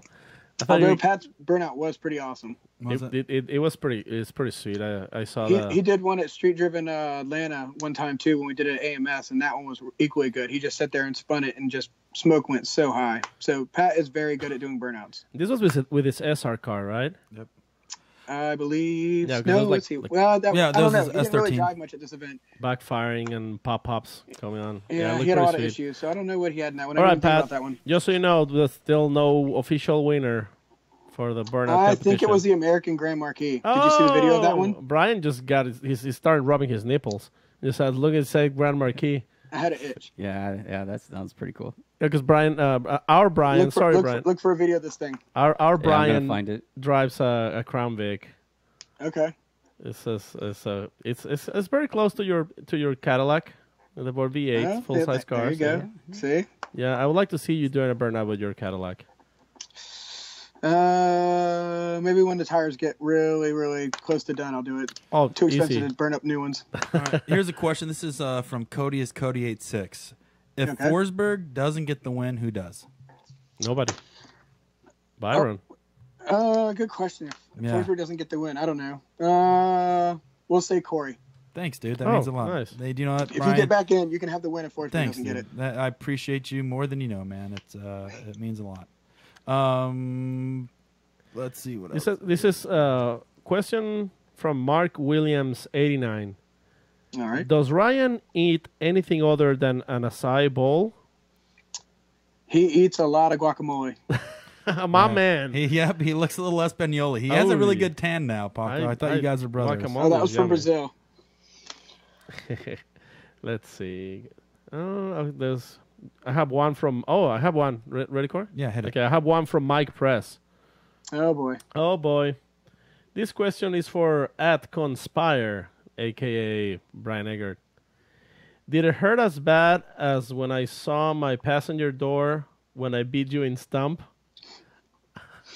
Yeah, that hurt pretty bad. Although I'd won a bunch already that night, so it didn't matter at that point. But it did hurt me. Could you explain Stump for the audience?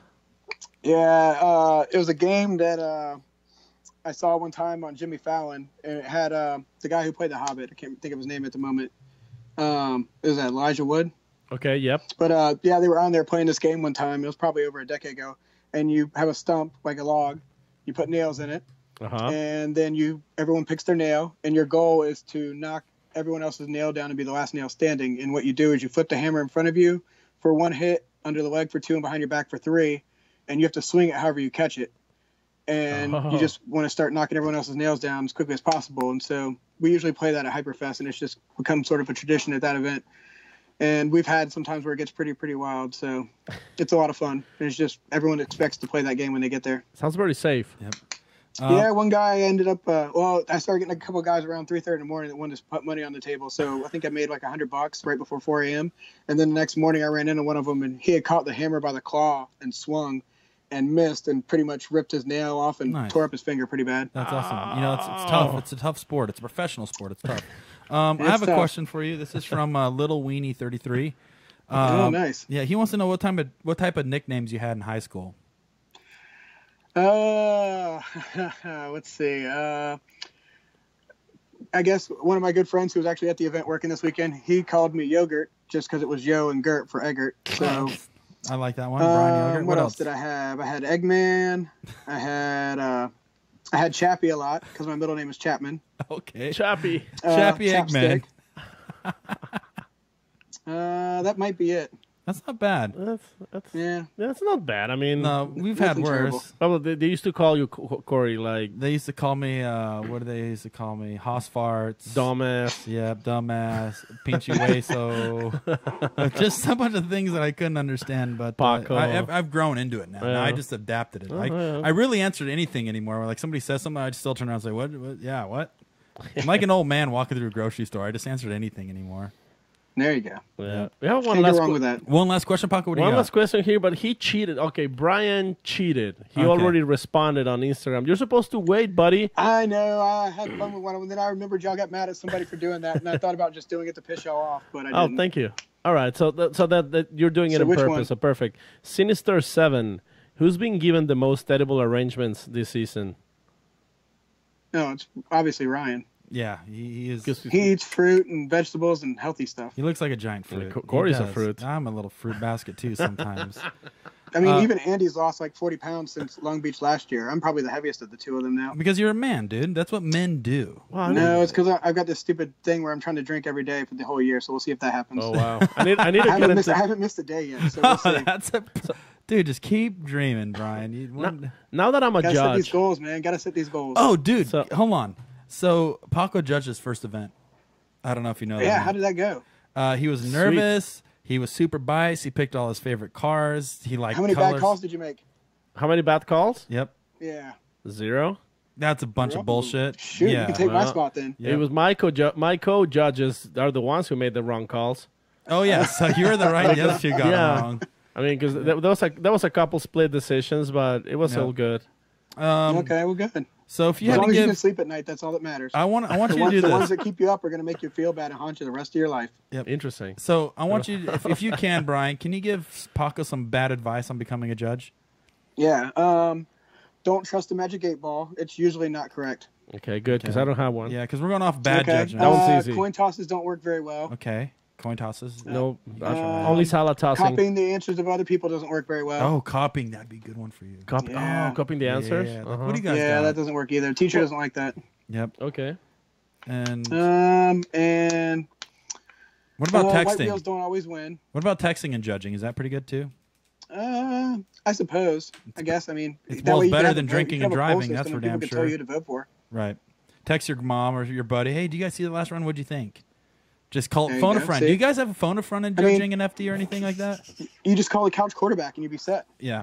So See, it'll be like a judging Hail Mary. So Paco, by the end of this, you're gonna be taking all their jobs, dude. So role reversal. They answered questions they shouldn't have, and now we're developing the best judge in the world. Never thought it was gonna be so easy. It is easy, dude. Think about guess, this. Yep, it is. Think about it. They make 6 figures, 7 figures a year.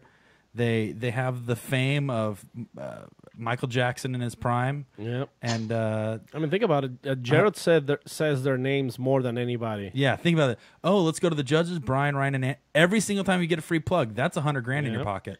Is it? Man, Is it who's the getting that money endorsement? then? Well, that's endorsement money, Endorsement, right? yeah. Oh.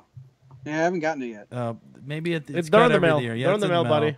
So, it's the advantage of being a judge. It's a tough life, but you guys are just rolling in it, and yeah, it's somebody has to do it. So Paco's taking it Yep. over. Hey, we always need a backup. One of us could get food poisoning from all those edible arrangements. there never you know. go. Yeah. Yeah, dude, I need to get on that edible arrangement diet, dude. I've been getting weight with all this traveling. I always thought like, I'm gonna be just losing weight from all this walking Starving and yourself. yeah. No, you eat poorly. I eat so much when we go to all these rounds. Yeah. It's crazy. So yeah, I need. If anybody wants to send us edible arrangements Yep. instead of the judges are in good shape, as you saw on our Instagram post. I mean, look at Brian. I mean, he's like Yeah, he's Slim Pickens right there. he's wearing his Singlet, his bicycle singlet. He looks like. Oh, it's funny. I should probably get that back. That's actually Andy's, but he bought it and it wouldn't fit him. But that was like 2 years ago, so it probably fit him now. It probably doesn't fit me anymore. so it's like a Danny George fitted. He just looks Salsa like he's a new suit. kid that's riding his bike to junior high. He just got a brand new bike. That's what it looks like. Just a smile from ear to ear. I think the bike was pretty new when I got that and took that picture. Probably. This jersey has to be old as hell. It No, has- it's the ma- new. It's a company that knocked off all these old company logos to put on there. Oh, okay, because I was like seeing like Crystal, Like Crystal Pepsi, Pepsi? as Yeah. the main sponsor, and Super Nintendo. That's pretty cool, actually. yeah. That's awesome, dude. Well, I think that's a wrap. I think we got enough information to take over drifting again, Paco. Eggert, thank There you you. Thank you for everything. Thank you for evolving and changing the sport and Yeah, and doing something new. If you Yeah, if you get hopefully any, everyone likes it and enjoys it, and hopefully if we do it again next year, That's- it'll be bigger and better, and maybe we'll do this live stream and get Yep. Brian to come out and do the app or something. hell Yeah, yeah! As big soon balls. as you guys get the updated script, please send it to us because we need to be up to Okay. speed on For the next round? who's gonna win. Yeah. Yep. And That hey, way you know which guests to invite. And have Yeah, on. dude, I gotcha. it I'll help you out. sucked getting my predictions totally wrong last round. Like Sam nailed it. I guess I was off by 2. Yeah, Sam got the copy of the script. Yeah. And I felt like such an idiot, like not getting anything right. Yep. So Ah, maybe that's next the time. worst. Yep. Well, all right, Egbert, Eggman, Yogurt, all the other names I forgot. We will see you in a week Couple and a weeks. half in New Jersey. And Wait, thanks again. is it already a It's week? like a week and a half, 2 weeks. No something like way. that. It's Yeah. it's like a week and a half. Oh my god. Yep. Okay. One right after the other. First 4 rounds are always the worst because they're so back to back. Yep. Well, awesome. All right, Eggman. All right. Well, Get some rest. thanks so much for You your input, guys buddy. as well. Have some fun, and I'll see you shortly. We'll see you in All a right, couple, dude. couple See ya. weeks. Thanks. Bye. Dude, we nailed it. We got three guests back to back. Yeah. What was our record? 9? 9. We did 9 on our before Long Beach episode, Yep. and I can't believe that anybody had a problem getting on the phone call like Brian did. Yeah, Brian just hung up on us too. What an ass. Oh, look, Dean Kearney just joined. Welcome. You're late, buddy. Yeah, he already told us he's going to give you double zeros in New Jersey, so it's all good. But anyways, guys. Let's thank. Yeah, no, I was just going to say it was an interesting topic. I'm excited to see what Brian does. Obviously, Ryan now riding with the guys on track. Super cool. I think, once again, the sport's at that tilting point where it's going to start evolving faster and faster as new ideas are being implemented with ProAm and now Pro 1, Pro 2 rules slowly changing, getting up to speed. I just think it's a crucial time in the sport to grow, and these guys are putting their necks out there and doing it. So kudos to all those guys. And leading off here, obviously, we got to thank a couple people for being a part of this and making it happen. Oh, actually, you know what? We talked about a wheel giveaway. Let's talk about that first. Okay, wheel giveaway. Wheel giveaway, because we talked about giving a set of Motegi racing wheels away. That's right. But let's do with this too. You guys tagged some people in a photo. Let's also, if you guys want, head over to Motegi Racing. I'm going to pull up their Instagram right now. Head over to Motegi Racing, and they posted a picture right here. I'm going to actually, this is their Instagram. Burp. Okay. There's a right over there. Do that one more time, Oh, Corey. right here. Bang. Showing- That picture right there. Go to this picture on their Instagram and tell them why you like hot dogs or spaghetti better. So you can either say, this is why I like hot dogs, or this is why I like spaghetti. And based off that answer, And tag 2 friends. or you could tag 3 friends. But preferably, I just talked to Josh and the guys at Motegi, and they want to answer on why spaghetti or hot dogs. Perfect. So even if you don't tag 3 friends, just give an explanation. I mean, if you want to say, like, for example, like, well, I like hot dogs because it's a sandwich, and answer the $1 million question that's going on right now. I would actually call it pigs in a blanket more than a sandwich. Well, But, then what would spaghetti so anyways, be? Like worms and sauce? Head on over to Motegi's Instagram, guys, and enter to win a free set of wheels, which are super cool. Do that. And then obviously we've got to thank our longtime runners, AM Intakes. Those guys have been since they're our day one base. Right? They're our day one base. They've been with us since the very beginning. And we got a bunch of cool stuff planned, grid lives and Formula Drift stuff and all that. So obviously AM Intakes, check them out on Instagram. And then we have Nexen Tires and Infera Club. We'll be giving away a set of tires soon. Check out the Infera Club, Nexen Tires. They have at Instagram at N, like the letter N. Okay. Fera, F-E-R-A, Infera Club. And we'll be giving away a set of tires, guys. But check out these sponsors because honestly, we have. Let me tell you guys this. I'm going to say this right now. This is going to be just a 1-minute rant. This goes back to spending money and making money and what Brian's doing to evolve the sport.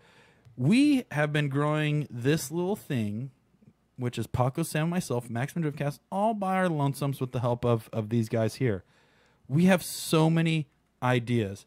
We want to take some camera crews with us. We want to take photographers with us, with like Kyle Cross and a couple other content creators. We have been the outlet of drifting news and media for almost 2 years now, and we're getting to a point where we just got to keep growing and expanding and evolving with the sport. Your guys' Patreon helps more than you guys know, and I'm telling you guys dead honestly, your Patreon is what helps us do these new creative things. So we really specially have to thank the Patreon guys because it really does make a difference and allows us to use those resources to reinvest back into the show to come up with new ideas and content creators, and it really does mean a lot. It's going to help for sure. So even if you're a $1 Patreon, $5 Patreon, $100 Patreon, you guys are what's going to help us evolve the Driftcast and help provide you guys with free, fun content. And we've been doing this for fun and free for quite some time now, and we'll continue to do it forever. But the ideas that we have up in our little peanuts here can be expressed much quicker with a little bit of resource. So if you guys can help with that, we would appreciate it. So you can see us at patreon.com/, patreon.com/maximum driftcast. / That's a nice word. Is it / or backslash? I think it's just slash. It's forward. It's one or the other slashes. I don't know. But you guys really do help a lot. But check us out on Patreon, Maximum Driftcast. It really, really does help, and we want to start implementing some of these ideas. Yep. But And finally, just real quick, our buddy Corey Groove. He sent just me and Corey, not to Sam. Yeah. He sent us this very nice shirt for his new brand Veloce. So really appreciate it, Corey Grove. That's pretty cool from you sending us some stuff. You wanna check him out? Check him out on Veloces /LTD.com. Go check out some shirts that has some cool stuff. He has a very funny shirt, dude. That it has like a regular wing, like a spoiler wing, and it says like who wore it better, or who did it better, and it's got the spoiler wing, and then it's got a chicken wing with stands. Nice. And it's hilarious. I'm gonna buy that shirt for sure because I loved it. But you guys check it out. Thanks, Corey, for the shirt. I really appreciate it. And I think that's it, Corey. Yeah, man. That's it. Gotta thank Brian. Thanks, Brian, Big for balls. your And thanks, Sam, for showing up. I know you had the Tide Pod stuck Yeah, in your man. butt, but we'll see you next week. That's right, Brian is Jamaican now. All right, guys. Thanks again. Tune in next week. We'll see you guys for me, Drift Atlanta, and we'll see you on the next Driftcast next. And we'll see you Monday a couple or weeks in Tuesday. Jersey. Bye, Bye-bye. guys. Wow. Holy shit, that's a fucking cat. Bye. Adios.